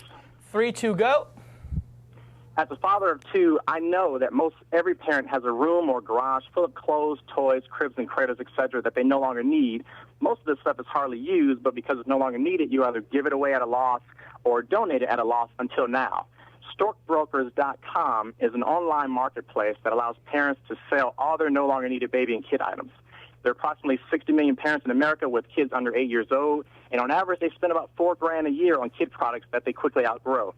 So we're talking about a $250 million problem every year, and we get a percentage of every sale, and that's just in the U.S. So what makes StorkBrokers unique is that it's not only social selling, social shopping, so buyers and sellers can actually have meaningful interactions, but the best part is for everyone you invite to the site, you get a percentage of their sales. So you can actually make money by your friends selling baby products they no longer need. We're about making an entrepreneur of every parent. Wow. Well done. You did it in 55 seconds, 5 seconds to spare. This was a great pitch, actually. Wow. You started with a truism. My God, you just got boxes and boxes of stuff. It's so annoying. Then I've seen some of those products in the background in your pictures I get from about London. Yes. And I say, wow, he's getting those walkers and playpens in the background. I know all about it. Just the other day, we had bags and bags of clothes that she's outgrown. She's 6 months old. I'm like, wait a second. She's only 6 months old. Yeah, but she's twice as big. Then you came up at 42 seconds in, and you dropped a really good solution to the problem that I am very well aware of, and any parent is very well aware of. At 30 seconds in, you mentioned 4K is the amount people spend. I immediately said, as an angel investor, yes, that's true. That means there's an opportunity. There's 4K and barely used products here. And you mentioned, hey, people just give them away or try to give them away. They don't know what to do with this stuff. They pack it up. Maybe they're having another kid. It's all true stuff, all great facts. I got me nodding the whole way through, and there was no fat in here. Then you said at 23 seconds in, I get a percentage of my friends' sales. That doesn't appeal to me, but I know some friends who probably are cheap that would appeal to very much. So I might be the guy that gets the email from a friend who says, hey, have you seen this? And it's got the referral code, and I even know that person's getting some of the sale. So the MLM part towards the end of 10 seconds, I'm not crazy about, but it does show you thinking about marketing and virality. I give the pitch a 10. I give the idea a 9. I don't know if it's going to change the world idea, but I think this is something. I love the name StorkBroker. StorkBrokers, great. It Genius jumped out at me right away when I saw it. This might be the best pitch. This is one of the 3 best pitches I've ever heard. This is an early lead for pitch of 2010. I think for this second year of it was a great pitch. Twist. Wow, Very good. Pitch of 2010. Yeah. This entire podcast is going on the website because this is going on my blog. Well, I'm going to read off some numbers here from people in the chat room. I see 9 for the pitch, 4 for the idea. I don't agree, obviously. 8877, 8 for the name. 8776, 7777, 86. 76, 87, 107. I mean, these are all extraordinarily high for the. Yeah, the chat room is tough. Chat room is very tough. They're tough today. Yeah, wow. no, 9898, 8575. You get any 9. 9s from that group, I mean, I've never seen. well. You very rarely see a 9. I mean, people really liked your pitch. People are obviously learning. They're listening to the previous pitches and learning that in order to pitch, you want to present a problem, present a solution, have a great domain name. People are learning the heuristics of This Week in Startups. And absolutely. Well, it's a great show and a great host. Yeah, well, that's true. That's true. Very good. I think this is actually, I'm going to restate my 10-9 to a 10-10. Okay, Tyler, what were your thoughts? His name is Sterling, but that was a platinum pitch. Oh. Wow. Hey-o. Yes. You have to play the theme music after that one. A pun on that level. Yeah. That really wasn't an insight. It was a pun. Pun could be an insight. Yeah, there's nothing you could do to improve it. Yeah, I don't think you can improve that pitch. Wow. Yeah. I mean, for a minute pitch. I mean, there's a 10-minute deck. This is Open Angel Forum ready. I would have this guy to Open Angel Forum. You'd probably be one of the 2 or 3 best companies out of the 6 presenting. Where are you based? Atlanta. We're in Atlanta. And how old is this business? So this business, the idea is several years old. We really wanted to think through and make sure that it was, there's a reason somebody else isn't doing it. Is the market big enough? Will people actually use it? But we sort of made it open to some people to use, and we get some non-friend beta testers in April of last year. And based on all the feedback we've gotten, things they like, things people didn't like, you never really know until someone tells you that's not your friend. And now we're revamping the site, relaunching it to make it cleaner, easier to use, easier to market. What is the domain name? With other sites. Sorry? What's the domain name? It's StorkBrokers.com. Oh, really? I think we just shut your site down. I'm on it. Oh, okay. The pitch is a 10. The idea is easily 8.5, maybe even 9, as Jason said. I really, really love this idea, and I'm always confused where all these. I was talking with Jason's wife about this the other day. Like, I don't have kids yet, but I'm planning on all my friends who have had them to benefit from their going first. Yeah. But it's one of those things. Like, it's such a huge niche that doesn't seem to have been filled. Yeah, I mean, that's what jumped out to me about it when I first read the pitch when he sent it in was, it's basically like niche eBay. Like eBay is too big to be directly compete. You can't start your own sort of auction site. eBay is just there already and it's doing it. But, if you carve out like a little interesting niche with its own sort of unique features just for a certain audience, I could see people choosing this over eBay for their old baby stuff. The pitch and idea rank really high. Execution-wise, it looks like is where you need to shift more of your resources. I mean, it's good. Right. It's really good, but relative to the other two, it's just, keep digging on that. Right. And actually, that's feedback that we've gotten from a lot of actual users and other people who are founders or CEOs of sites in the parenting space, but not necessarily this type of site. They said, the initial site, like our initial idea was, we want this marketplace because that's identifying, that's solving the problem, and we want to build this community, so we want to have this particular niche. But we thought maybe the content, the company-generated content, articles and things like that would keep people on the site longer and make it a little stickier. And we found out through analytics that 99% of the people who visit the site, they go to the homepage and they go to the market to see what's for sale and see what's selling and if they should upload their own products. And we got feedback from other people who said, the world does not need another parenting content site. The market is where you guys need to focus, and that's what we're doing now with the relaunch. Yeah, but there's a ton of parenting blogs and whatnot you could partner with on all these things. Yeah, that's right. You don't need to generate the content yourself. I wish I could see the site because... Tyler's got it up. Oh, it just came up for me. Got it. Okay. How much... So the site's been around for 1 year, you said? Right. And how much have you guys invested in it, approximately? So we put in about $50K of our own money, and then a couple $1,000 here and there from friends and some family who want to support it, so we can prove to ourselves that it's a viable concept.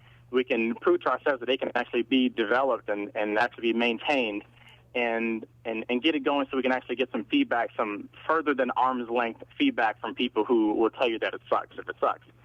And so now we're actually putting in more money so we can, you never really end up where you start. So you kind of have these initial developers who say they can do it, but they're not really committed to get it done quickly as you need them to, breakneck speed as entrepreneurs like. So now we have a good developers, we have good designers, marketing folks working on the iPhone app, so you can actually buy and sell products from your actual device rather than having to go home and log on. And now we're actually putting more money into it to fund that. But if there's somebody out there with a little extra money, we won't turn it down if it's a good fit. Okay, I will give you $25,000 for 20% of the business, and I will help you raise your next round and join your board. Yes or no? 20%? You sure you want that? That's very original. That's very Mark Burnett Shark Tank. 10 seconds. This is so great. He's counting down. How about we talk about percentage, and it sounds great. Percentage? 20% for 25K, and I'll help you raise the angel round. I think that could be workable. I think that could be doable. Is that a yes? Pending due diligence, you have to make sure that I have to make sure that you actually own this website and that you're not a criminal, and you have to make sure I'm not a criminal and not wanted, and I actually have $25,000 to invest in your company. Right. Pending satisfactory due diligence on both sides, we can work with that. All right, we got a deal. First time. That's a first very nice. in I Twist just history. invested in this company. The first online live angel investment. I feel like history. if I own 20% of this company, I can clean up the site a little bit. I think the design is okay, but it could use a refresh. I think it's a little busy. They were saying that in the chat room too. A little too much going on. Up at the top, especially the top banner, I think is a little. Well, I mean, busy. here's the thing. StorkBrokers, the way you described the business to me, it was about moving this junk out of my house and me getting some money back for it. And then the site, you're trying to do everything. You got poll of the week, you got members, you got the grand opening, you got spice up your marriage, get in shape, community relationship. We are not iVillage. iVillage is iVillage. We are selling stuff. So when you come to the site, it's got to look like eBay. Yeah. I need to see the stuff. And then when I see the stuff and what it's going for, and it's got a big, beautiful visual representation of it, and it has it sorted by age range from like first 3 months, so 1 to 3, 4 to 6, 6 to 9, 6 to 12. Like that's how we should be organizing our stuff because that's. And if I'm getting rid of once you know that I'm getting rid of 1 to 6 and I put in the age of my baby, like I would come in here and say 6 months old. I would tell you the birth date of our baby so that you could tell me, here's the things you're going to need. Buy them used and save money. Here's a bunch of toys, and here's how to clean the toys, and then here's a bunch of toys that you should be selling. So then you have me for the life cycle of this. Like, you need to have these DVDs for the next thing. But this is a great idea. I really, really like this idea. The execution, so if we were to do 3 numbers here, ideas a 10, presentation was a 10, execution's a 6 or 7, but that's where I can help. I think that this has the potential to be a very large business. I honestly do. I think that I think we might be able to sell this business for $10 million in 3 years, 2 or 3 years. I think it's a $10 million business. I think we can sell it for $10 million in 3 years. I own 20% of it for $25K, 100 to 10, it's 100x. 100x. Yeah. So I would make $2.5 million if I sell this for 10 grand. So what's do I get a finder's fee? Do I wet my beak on that at all? I mean, Look at this guy. Do I wet my beak? I put the company on the show. Jeez, do I get a little piece of the action? I trained you well. I trained him well. All right. It's very nice that everybody wants a piece of. Everybody wants a piece. But you know what? We're going to raise an angel round. We're going to raise $1 million angel round for this. Yeah. We're going to raise $1 million the next round. Maybe 500. We'll raise 500. We're going to build a sales team. Yeah. We're going to build our own design team. And this, we're going to, every 2 or 3 weeks, you're going to call in and tell us the progress of this angel investment. This is going to be, this is podcasting history. The people who are watching this, podcasting history. I am going to build a $10 million company to this. I'm telling you right now. Has this ever been done before? That was what it has never been done. Has anyone actually invested in a company live on Ustream before? No. I don't think so. No. And that's awesome. That's awesome. I love the fact that you're saying we already. No, I'm telling you, we can crush this. This is my last angel investment of 2010. This is it. I'm done. Wow. I'm done. It's like my 12th to 13th. I'm done. It's June already. What I like about this also is this is like this is coming out of nowhere. This guy from Hotlanta, he built this himself. He came up with a great name. He got the great name. You you can tell a lot about a person by if they can pick a goddamn good domain name. It's true. That's so crucial. If you come with we've had people come on with terrible domain names on this show. It's true. And I just want to beat them with this laptop. Really, you're going to build a business with that domain name. I will. But this is a great domain name. A great domain name. And it's also a very good idea. Very good idea. People, and you know what? There's eBay, but eBay's a mess. And it's so complicated. Nobody wants to wade in there if you're not already in there. Whereas it's totally separate. You know what we could do? Community. I just had a great idea. I can't say it on the air. We got to talk about this. Email me and Lon and Tyler. Can we get a meeting going on Monday later in the afternoon? We'll do a meeting. We'll get the ball in motion. Find out what kind of due diligence, blah blah blah, and then we're going to have a creative meeting. And then I'm going to bring 2 of my other angel investors in, and we're going to get a whole thing going. We'll have a whole thing. All right, very good. Congratulations. Awesome. Hopefully we can work on this, and I will talk to you soon. You know my email. This has now become my favorite show. Now the Gary Vaynerchuk episode is second. Very nice. All right, we'll talk soon. Partner. Take care. Partner. I'm going to make a lot of money off this. Thank you, Lon. Not to be self-serving to this weekend. I still want his being No, this is not me. Mark, our CEO of This Weekend, was mentioning in the chat room, PickClick might be a good addition to the site. Visual search, PickClick. Absolutely. Sponsoring some of our other shows. PickClick is great. Sponsoring social media, Kevin Pollak Show. PickClick.com. PickClick.com. I'm on PickClick right now, so if I click eBay Motors and I type in So as you Corvette, can see, here's what they're doing. They'll show you all the photos. You can browse. Hold on, I would do it. Do I know how to spell? Search category? Whoop, eBay Motors. This is all of eBay Motors. And you can see, you can adjust the size of the photos right there. That's pretty good. So if I were to type in, I don't know what like a baby thing is, but baby stroller. Nothing found with this. I think you're looking in Motors right now, maybe. Oh, duh. Oh, let me just go here. Visual search. Oh, I'm on eBay, so let me just say stroller. Well, that's not baby strollers, but I should say baby stroller. Baby strollers would probably work better. Baby stroller. Right, so it's showing me baby strollers. Yeah. This is not exactly, you know what the problem is? It's too general of a search. Yes. Yeah, so this is why you would have to go into a category. That's what. Oh, I see. So I can go into the kids category. Baby Right, but that's a solution you can add on to. Well, they have a baby website. right here. Look, so I'm clicking on baby. So here's all the babies. There you go. And I can make the images bigger or smaller. I like this. It's a great service for just surfing around. As you can see, they're adding a lot of new services all the time. This is a good idea too. Plenty of Fish is actually a fun one that they're doing now. So you can actually click. I'm gonna go follow Pick Click. Oh, definitely follow our friends at Pick Click. God, man, you sponsor one show, you get the other shows for free. Is that what's going on? That's what's happening right now. That's what we're doing. You guys are That's savvy. how we're doing it. Yeah. Well, all you have to do to get Lon incented is to give him a couple points of the company, and now all of a sudden he is a pitchman extraordinaire. His beak is getting wet. Well, now you own shares in Mahalo. I do. You own significant shares, like percentage points of this weekend. I had a decent little chunk of this weekend. Yeah. You got a little chunk. You got a little taste to get your beak wet. Yeah, a little taste. You splashed. Little splashy cashy. You know. Follow at Pick Click. Very cool. Let's do the news.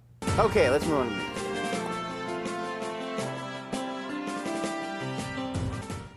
I gave them a plug. I just sent them out to 100,000 people. So if you sponsor one of the shows, you never know. You could wind up getting a tweet from me for 100,000. They're not just one sponsor. They're sponsoring 3 shows now. 3? Venture Capital, social media, and the Kevin Pollak Chat Show. Wow, I like it. Thank you to our friends at Pick Click. Thank you, Pick Click. So let's get started here. I guess we should start with the big Facebook TechCrunch ongoing situation. They've actually updated a post about you and Mahalo since we've been hosting the show. I had to show it to you during that last during Joe's call. So TechCrunch this morning reported that you have started using Facebook again after vowing on this very program to stop.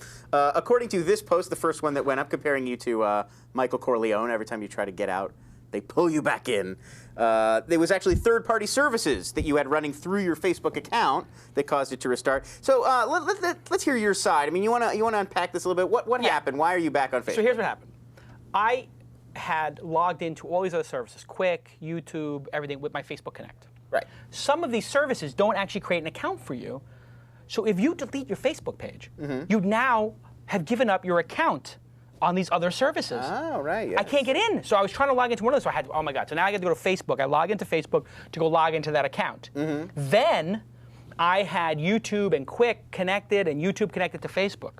Oh, right. So all the videos come flooding in that again. Explains it. Okay. So I don't know if you saw my I Facebook did, profile. It had all my Quick photos from 3 years ago. Yes. 2 or 3 years ago. And then all my YouTube posts. And then Mike Arrington immediately emails me, oh, I could slam Calacanis today on TechCrunch. Great, because it's a daily Calacanis slam. There pretty much is these Pretty days. much. It's a whole tag now. They've got a tag. Yeah, basically, die Calacanis, die. No, it's all good. I mean, actually, Mike called me right afterwards, and we had a laugh about it. I mean, people think we're like at war with each other. We're not. I mean, we are, but we're not.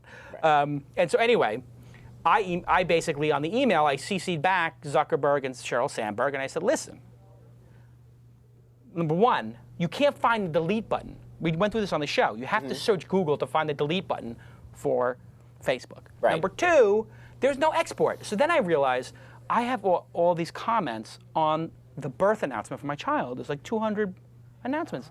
I actually want those. So now I'm trying to find those. There's no way to find them. You have to hit previous. There's no way to get back to December 8th. No. So how do I get back to December 8th and get those comments? You can't. Is there a search function? I don't know. I'm trying to figure this out. And then I have Backupify backed it up. So now I'm trying to find out. Full disclosure, Backupify is an investment. Backupify backs up Facebook. There's a Facebook export third-party tool. And so I just emailed Zuckerberg and I said, please, for the love of God, Zuck, add an export feature.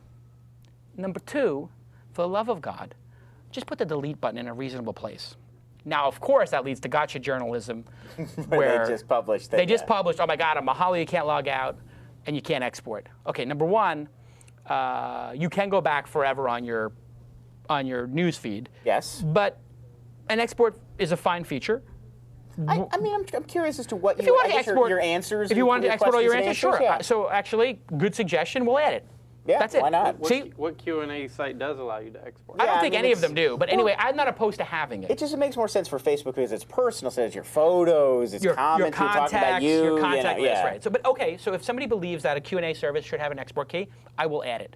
It will be in there within the month. Sure. Number two. You should race Zuckerberg on that. Oh, there you go. Let's see who can do it faster. Number two. I think I know the answer to that. Number two. They said we should have a delete button.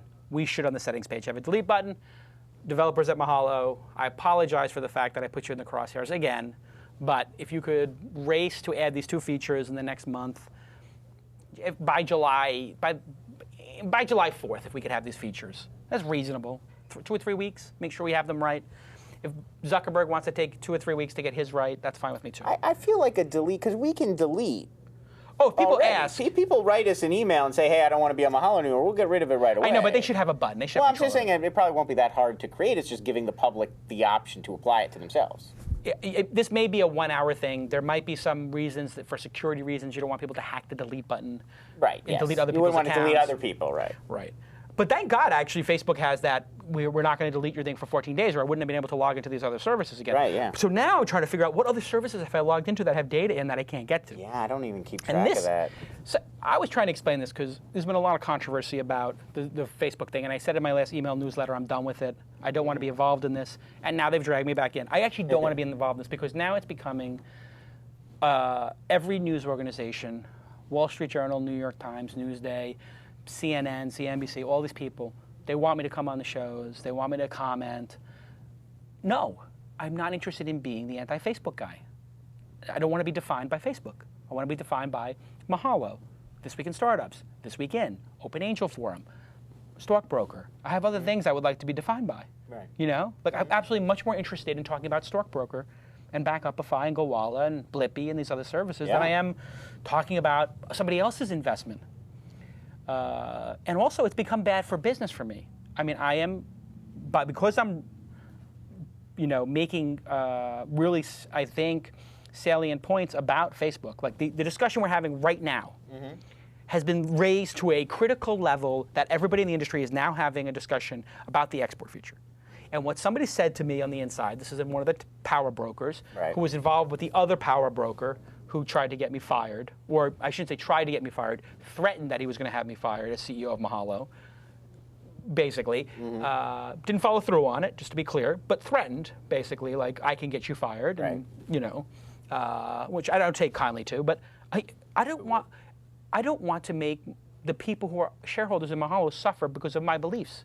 And I didn't start the email newsletter to destroy Mark Zuckerberg or have him have a panic attack on stage or whatever the train wreck was. I don't have any ill will towards anybody.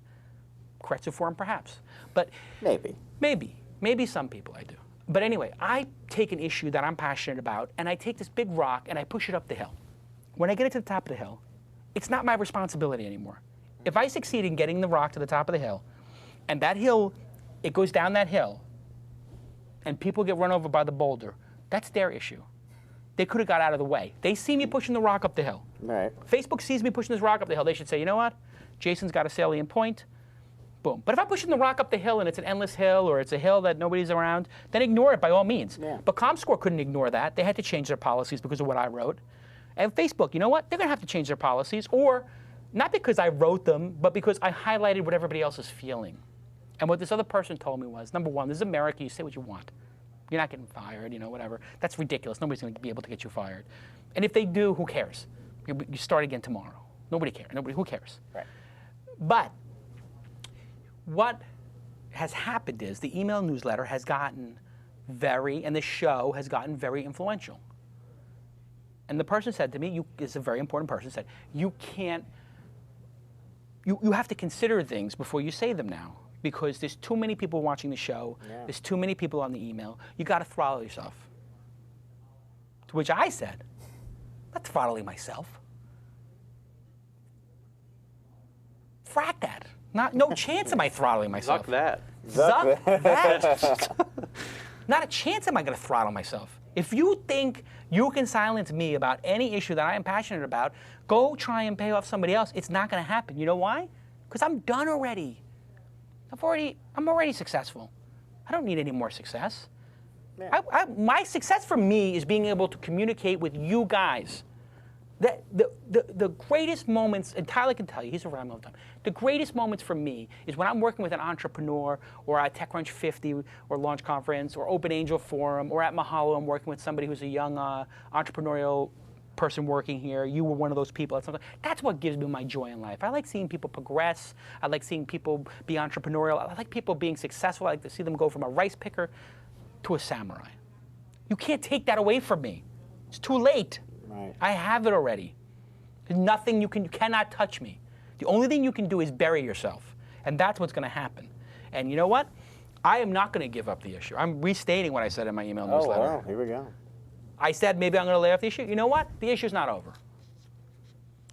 It's not over. It's over when I say it's over. And I'm not going to stop.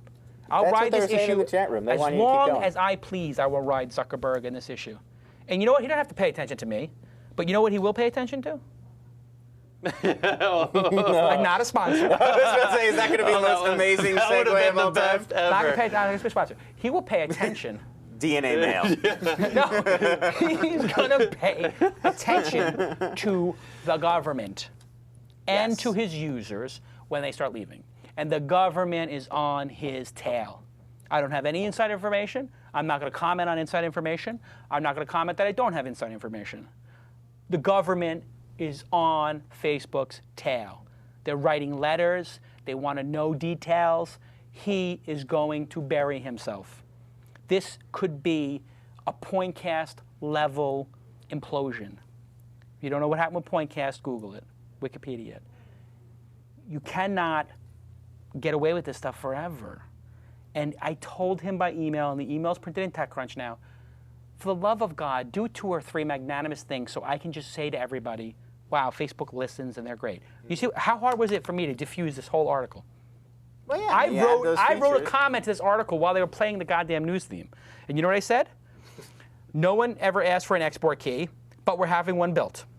We'll be ready shortly. 2, we will have a delete page by the end of next week. Nice job with the gotcha journalism. Done. That's it. And if Zuckerberg wants to end everything, that's as much as it takes. Why is this so difficult for people? I don't understand. Moving on. I don't know if you guys have any feelings on this. I think we've covered my feelings on Facebook at this point. Let's talk about the iPad. You know what? I got to ask Will the Thrill because he's got this music thing here for me where I can play certain things like while I'm laughing. Oh, stop! Can we get when I get all indignant and stuff like that? You know that music that they play when you're graduating? What is that called?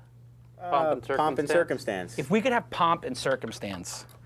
Da da da da da da. If you played Pomp and Circumstance when I'm talking about these passionate issues, it would be pretty. You got it.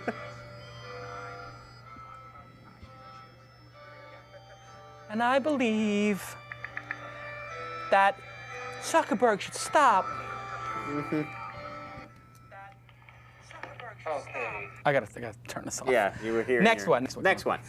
So speaking of the government getting involved, let's a group calling itself Goatsy Security. It's real classy. Made its way onto AT&T servers this week and retrieved the names, email addresses, and ICC IDs of at least 114,000 iPad 3G owners. This includes several VIPs, including New York City Mayor Michael Bloomberg, White House Chief of Staff Rahm Emanuel, and a number of high-ranking military and government officials. The group revealed the flaw to blogger Ryan Tate of Gawker Media on Wednesday. So the FBI is now investigating Goatsy Security for a potential security breach, though the probe is in its early stages. In a blog post, Goatsy Security is saying that their data came from a public web server, there was no password, so it was not actually a breach, and that they turned over the information gathered to a journalist so iPad users would know their information was unprotected for the good of the American public. They also defend their decision to go to Gawker with the scoop and deny receiving any payment for the information provided, which is obviously a conclusion a lot of people jump to. So do you take Goatsy Security at their word? You think they're trying to help by exposing AT&T's flawed practices to consumers? And how bad is this for AT&T? Anytime people's names and emails get exposed is bad. It wasn't people's prescriptions from Rite Aid. It wasn't people's HIV status. It wasn't people's drug addiction dependencies from a clinic. It wasn't people's sexual preferences. So, okay, it wasn't people's browser history. There's a lot worse things that could have been exposed than somebody's email address. True. That being said, any violation makes people more aware of this issue. And in some ways, that's a good thing. And that's what I think probably, this is not a legitimate security firm. This is a... Goatsy Security? Yeah. I'm sure This is obviously some, hacker kids. It sounds 4chan inspired. Don't they have, isn't their slogan, Goatsy Security, We probe security holes. Oh. That definitely is not an insight. Not an insight. It's a don't joke. want to hear the theme. Jokes from Tyler. Puns from Tyler Puns today. from Tyler. No, it's very, very clear that these hackers are for good. They didn't publish this stuff, right? Yeah, to the web. presumably they didn't even use these email addresses. They My just feeling turned on it them is you over. have to take a little bit of context. If hackers, I may not be the same as everybody else. If a hacker breaks into something and they do the right thing, post that, and they're not like breaking into something every day to, I would generally be lenient. Yeah, if I was the judge or the person or the FBI, CIA. And if I was the person who was hacked, I would absolutely be lenient and say, you know what, if I was Steve Jobs, thank you for showing me our weakness. We're going to plug it up, and can we hire you to do this every, month?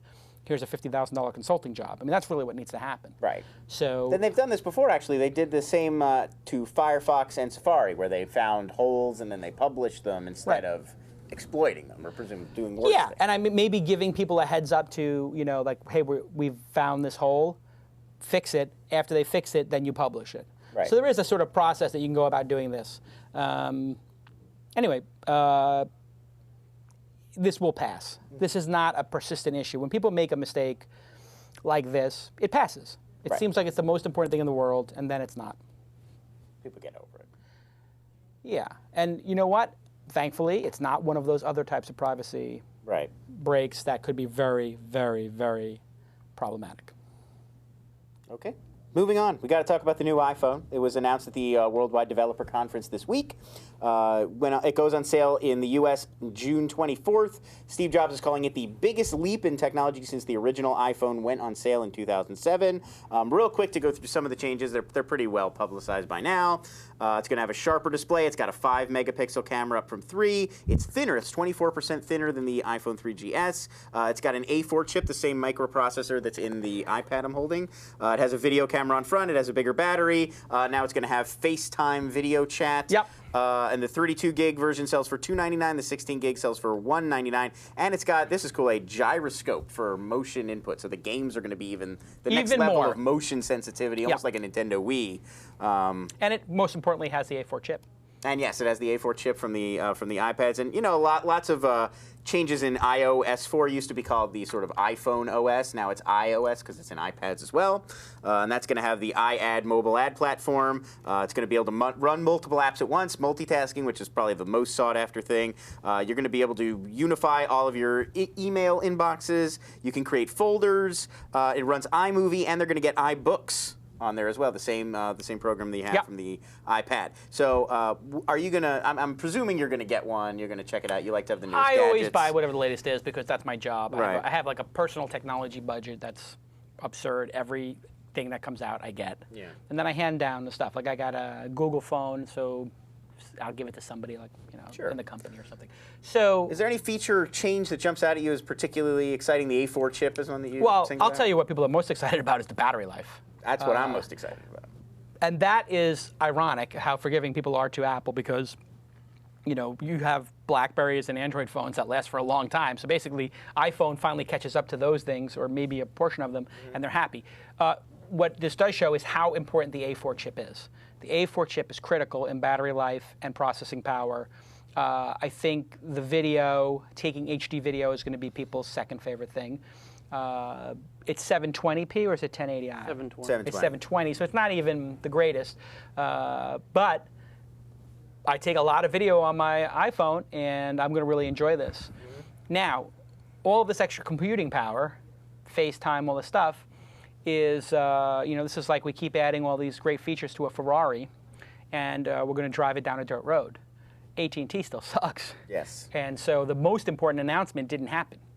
The most important announcement was that this is available on all carriers. Until that happens, Apple is going to be in still have this crippled product. I will absolutely buy one. I think it's awesome. It's basically catching up to a lot of the things that, is it the Hero? The HTC Hero is very popular now. The Evo. Evo. Yeah. Is Evo with a keyboard or without? Was Evo the one that... Evo's a touchscreen. Is that one Amanda showed us from this weekend? She had it on This Week in Ashley. Ashley Ashley on This Week in Android, yes. She just got the HTC Evo 4G.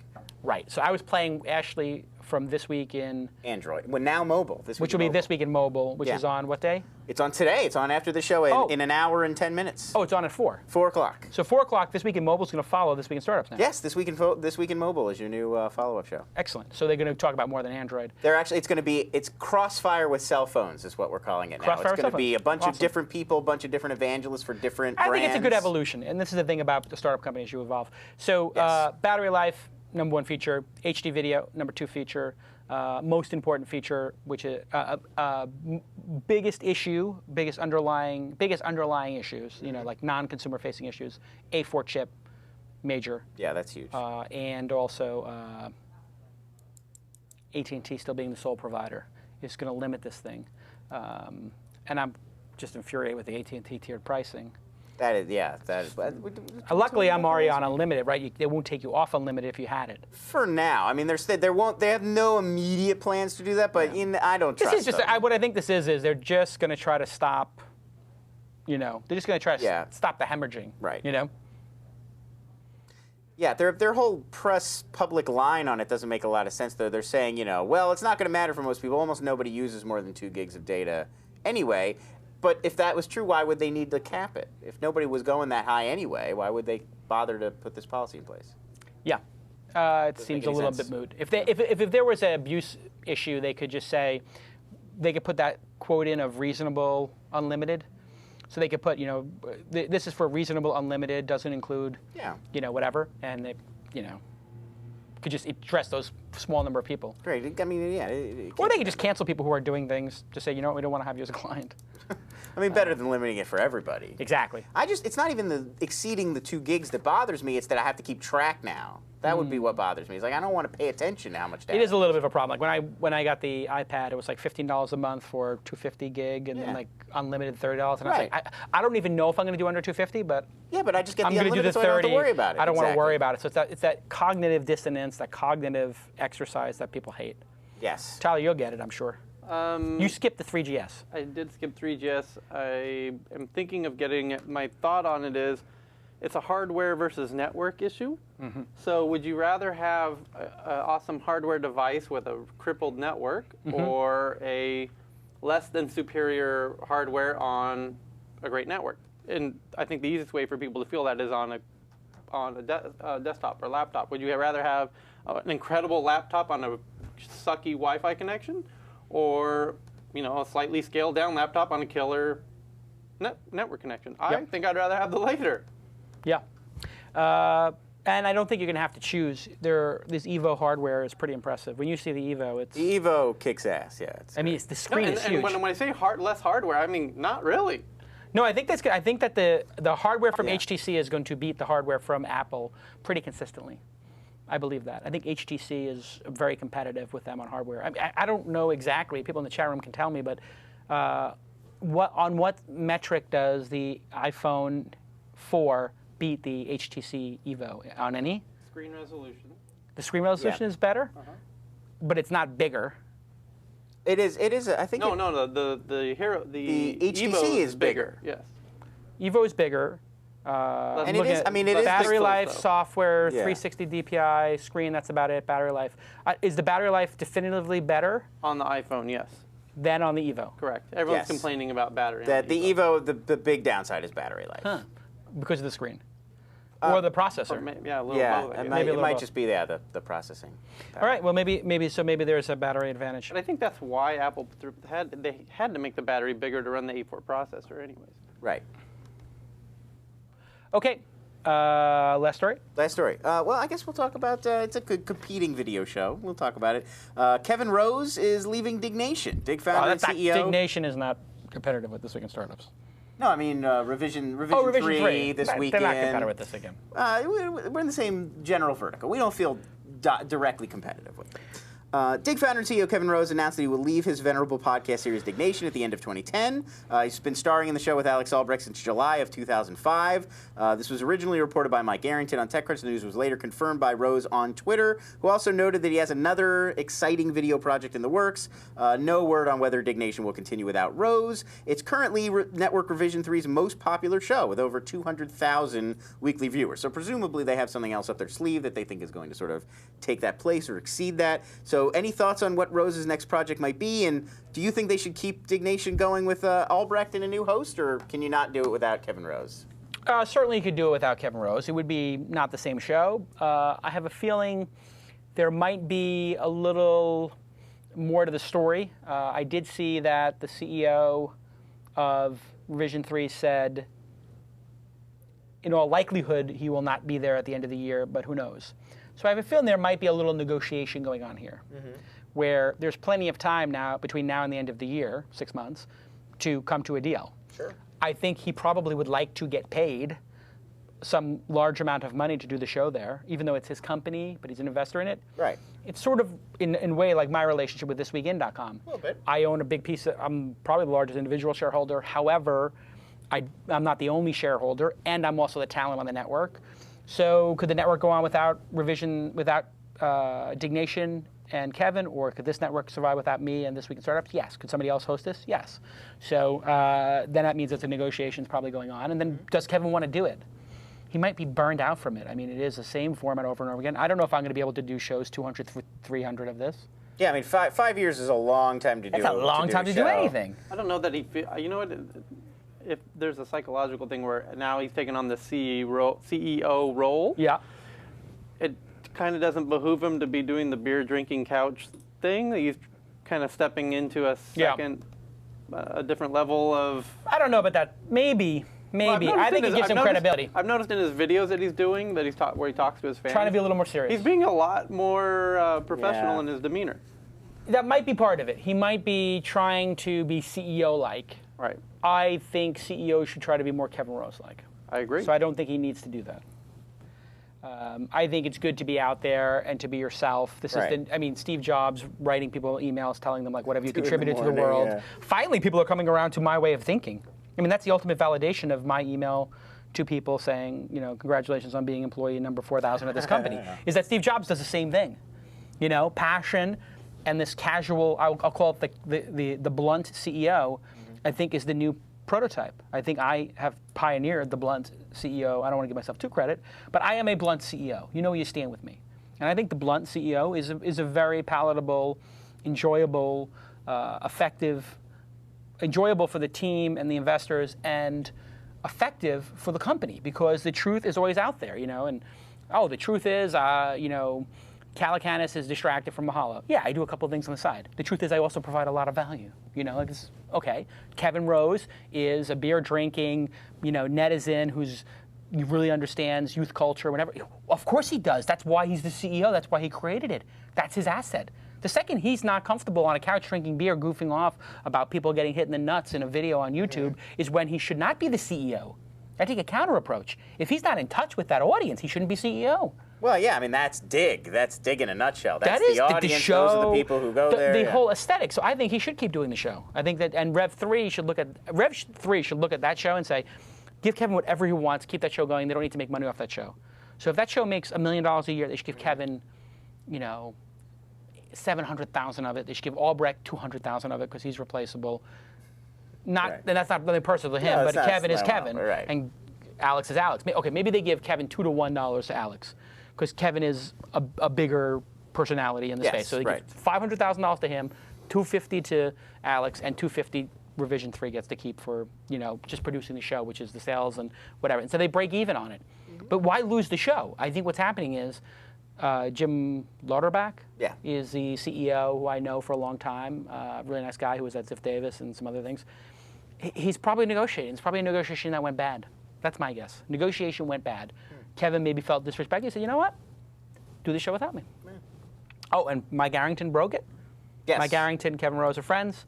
They know each other. So maybe it's a back channel. Maybe Kevin just it was in TechCrunch first, and then Albrecht kind of tweeted, like, I'm not sure where this came from. And then Rose tweeted, no, I'm probably leaving after 2010.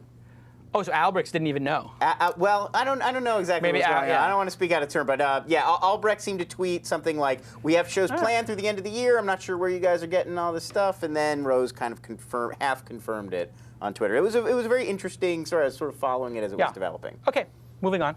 Moving on. Let's see what next one I want to talk about. Oh, let's talk about comScore. comScore has accused Yahoo and Microsoft of gaming. Internet marketing research company comScore says they're going to tinker with their algorithm for determining search market share following efforts by Microsoft's Bing and Yahoo to boost their stats. comScore is saying Yahoo and Bing are featuring links to search queries on their front pages and disguising them as content, as well as stitching together stuff like image slideshows as search queries. So an example would be if you see there would be a headline like, six tips for helping your marriage stay afloat, and then you click on it, and it's actually not an article. It's a search for keeping marriage alive. Or something. Yeah, Yahoo did that. They do it off their homepage. Been doing it for a while now. So in a blog post published Thursday night, comScore's Cameron Meyerhofer said that the company will embark on, quote, a thoughtful review of how we classify various types of searches, count them, and report them. According to current comScore tallies, Bing and Yahoo have been gaining market share throughout May.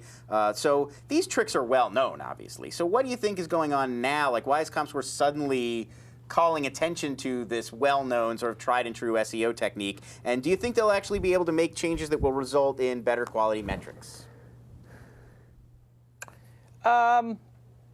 comScore is right to point out this issue, I guess. Search should be defined as somebody typing something into a box and hitting enter. That's it. It's a tempest in a teapot. The ramification of this is that maybe over the last 2 or 3 years, people have been reporting the search industry is not as, Yahoo may have had an extra point. Bing might have gotten an extra point for this. People have been doing this kind of little gaming around the edges for a long time. It's probably not material.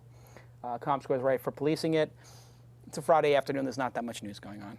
That's why this is a story, and that's why me having flood my... I will say this was one of the toughest news segments I've ever had to play. Let's be honest. It's a slow week. It's a summer. I think it's everybody Friday. got caught up in the iPhone news. People early are in the fried. week. I just want to. I want to just go to Vegas and play in the World Series tomorrow, and I may go. I'm just too exhausted to play poker right now because it's such a long week. I may not, but anyway, last story. Do one more. We'll do one more. We'll talk about this. This was interesting, actually. A new geolocation service. It's called Topguest. So their pitch is basically geolocation services allow you to check in, bars, restaurants, other places you go. But they all struggle with the same issue. How do you motivate people to keep checking in? How do you reward them for their check-ins? So they think they have the answer. It's an attempt to pair virtual check-ins with real-world rewards, and they're going after programs you probably already participate in. So you check in at a hotel, you earn hotel reward points. You check in on a flight, you get miles.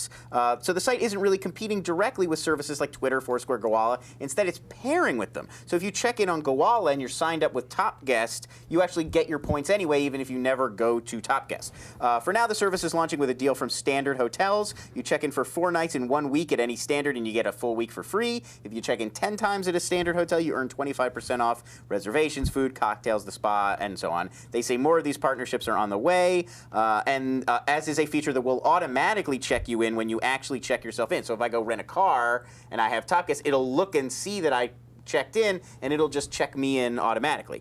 So do you think this is finally going to be the answer to get like the masses interested in geolocation? And if Topguest isn't the destination for doing the check-ins, what's their business model? How can they make money off this? This is a former TechCrunch 50 company that was previously known as Udorse. So Udorse launched last year to Crick Tyler, and Jeff Lewis was the founder. Here he is in Crunchbase. And he is the CEO of Topguest. Topguest is a good idea, building a layer on top of all these other services and then giving some reward. That's what all of these services are going to do natively. So maybe they'll be sort of the AdSense of this space, kind of. But in all likelihood, they're going to be competing against Foursquare and Gowalla, Google Attitude Looped, Yelp, and Twitter doing this themselves. And I think probably without any inside information, Foursquare and Gowalla, since they're dedicated to the local space, and Looped probably as well, Yelp, Twitter, and Google Attitude, and Facebook Checkins, those are all sort of secondary. Yeah. It's not their primary business. I don't think they're going to get to this. But I could see Foursquare, Gowalla, and Looped very much focused on coupons and deals. Postabon is obviously doing deals for local businesses. local businesses are going to want to have tools to do this. Topguest will be one of many services. It's a great pivot.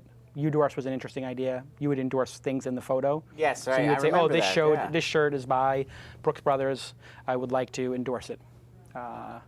You know, and if you endorse it, you could, and people buy it, you get the affiliate revenue. Yeah, I get like a, yeah. You get a little piece. You could wet your beak, or you could give it to charity. And it just wasn't a big enough scalable idea. But he got people interested. And this guy's a pretty killer entrepreneur. He brought like I don't know if it was Armani or somebody. He had like signed contracts when he was on stage. Oh, I remember people. that. They're right. That was. It was a really good innovation to actually bring the signed contracts to the event. Yeah, it was great. I think you put him on the projector. Yeah, he's like, this is a signed contract. This is a signed contract. It's like that poor guy had, you know, Armani or whatever just had his signature on the stage. I'm gonna go sign for a couple bottles of Cristal at the at Marquee next weekend. Tyler, thoughts? We saw this a couple weeks ago. Yeah, Jeff brought this by the office here, and it's a really smart pivot on his part, and he seemed really jazzed about it, and I think he should be. It's going to be, at the end of the day, a bit of a business development race between all of these to see who can get the partners. Yep. This has been a great episode. In addition to the user race, but yeah, it's kind of the same sort of land grab that we see in a lot of different areas. They're all going to try to divvy up. You left out the story that Foursquare is getting bought by Facebook. I actually had a Foursquare story down here, but we didn't. It's all right. It's all right. Every week, Foursquare is getting bought by somebody else. Yeah, I do. We got a little bit of burnout on the story. We have done that 3 times. I actually combined that with, we were going to talk about the Yelp, like, Duke and Duchess thing.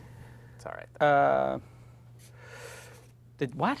You haven't heard of it? Should we do one more? You want to do the Yelp royalty story? What's that? Yelp has recently added check-ins, as you probably know, taking a sort of page from Foursquare's popular mayor concept. They're calling it Yelp royalty. So usually users with the most check-ins at a venue become a duke or a duchess. Those with the most titles in their neighborhood become a baron. And those people with the most check-ins in a city become a king.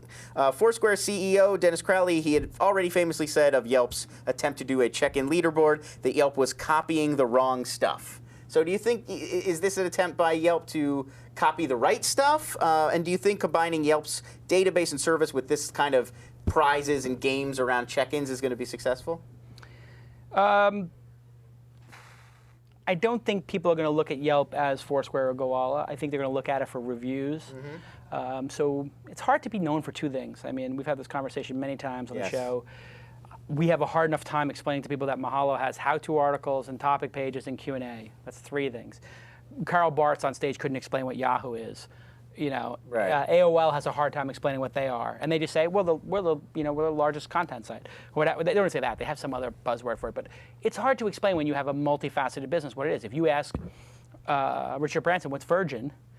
He would say, "Well, which Virgin are you talking about?" "Oh, you're talking about Virgin Atlantic. That is a business that flies people across the Atlantic Ocean." "Oh, what about Virgin America?" "That flies people across the United States. It doesn't go over the oceans."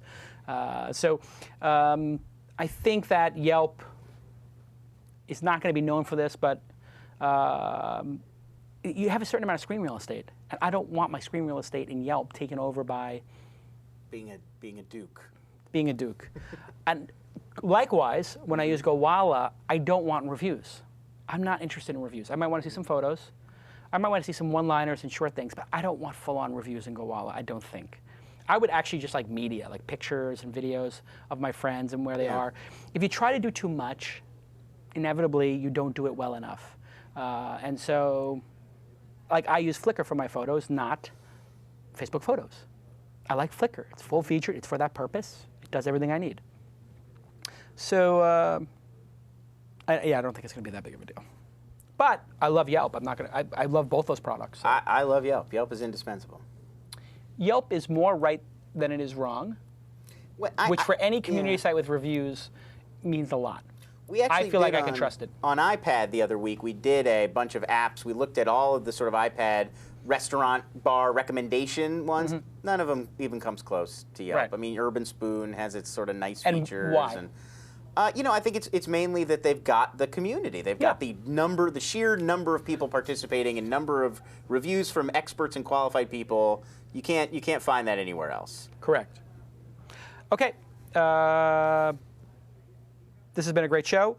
Please tune in to This Week in Mobile starting at 4 p.m. That's in 50 minutes. Yes. And it's going to be a great show today. We got Jeff Ammons going to be on, and Ashley, they're our Android experts. We got Mike Hobbs. He's our iPhone iPad Apple expert. Great. And then in future weeks, we're looking It's not going to be, though, the show is not going to be basically a religious war for all the hours. No. So They're all going to it's all fact-based. They're going to report what's the news on all the different platforms. And then, we just wanted to get a good mix. Nobody wants to tune into a Apple versus Android fight every week. Well, no, it's not just Apple and Android. We're going to talk about, Palm will do Windows phones. We'll do everything I'm just else. saying it can't be like a religious war every week. It's got to be like we just want to get a bunch learn of about. perspectives. I want to learn about all the different devices. Like it's still going to be fun just on that as show. informative. It would be fun though to Android. call the AT&T and be like, so how would you compare the Apple and the Evo? I'm just trying to make a decision here. Should I wait for one of these and hear how they describe them? Yeah. That's a good idea. And then call the HTC, what carries that? Sprint, right? And be like, I'm thinking about the new iPhone compared to the Evo. What do you think? Oh, you know what? Hear We their have own the. sales Remember, I pitches. got the hidden camera thing Yeah. here for that one thing we were going to use it Yeah. for.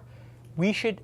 We have a hidden camera glasses thing or whatever. That's true, we do. You should actually start producing bits for these things and send the host out to go into a store with the sunglasses on, and ask them which is better, the Evo or this, and get like an Apple Store employee to tell you.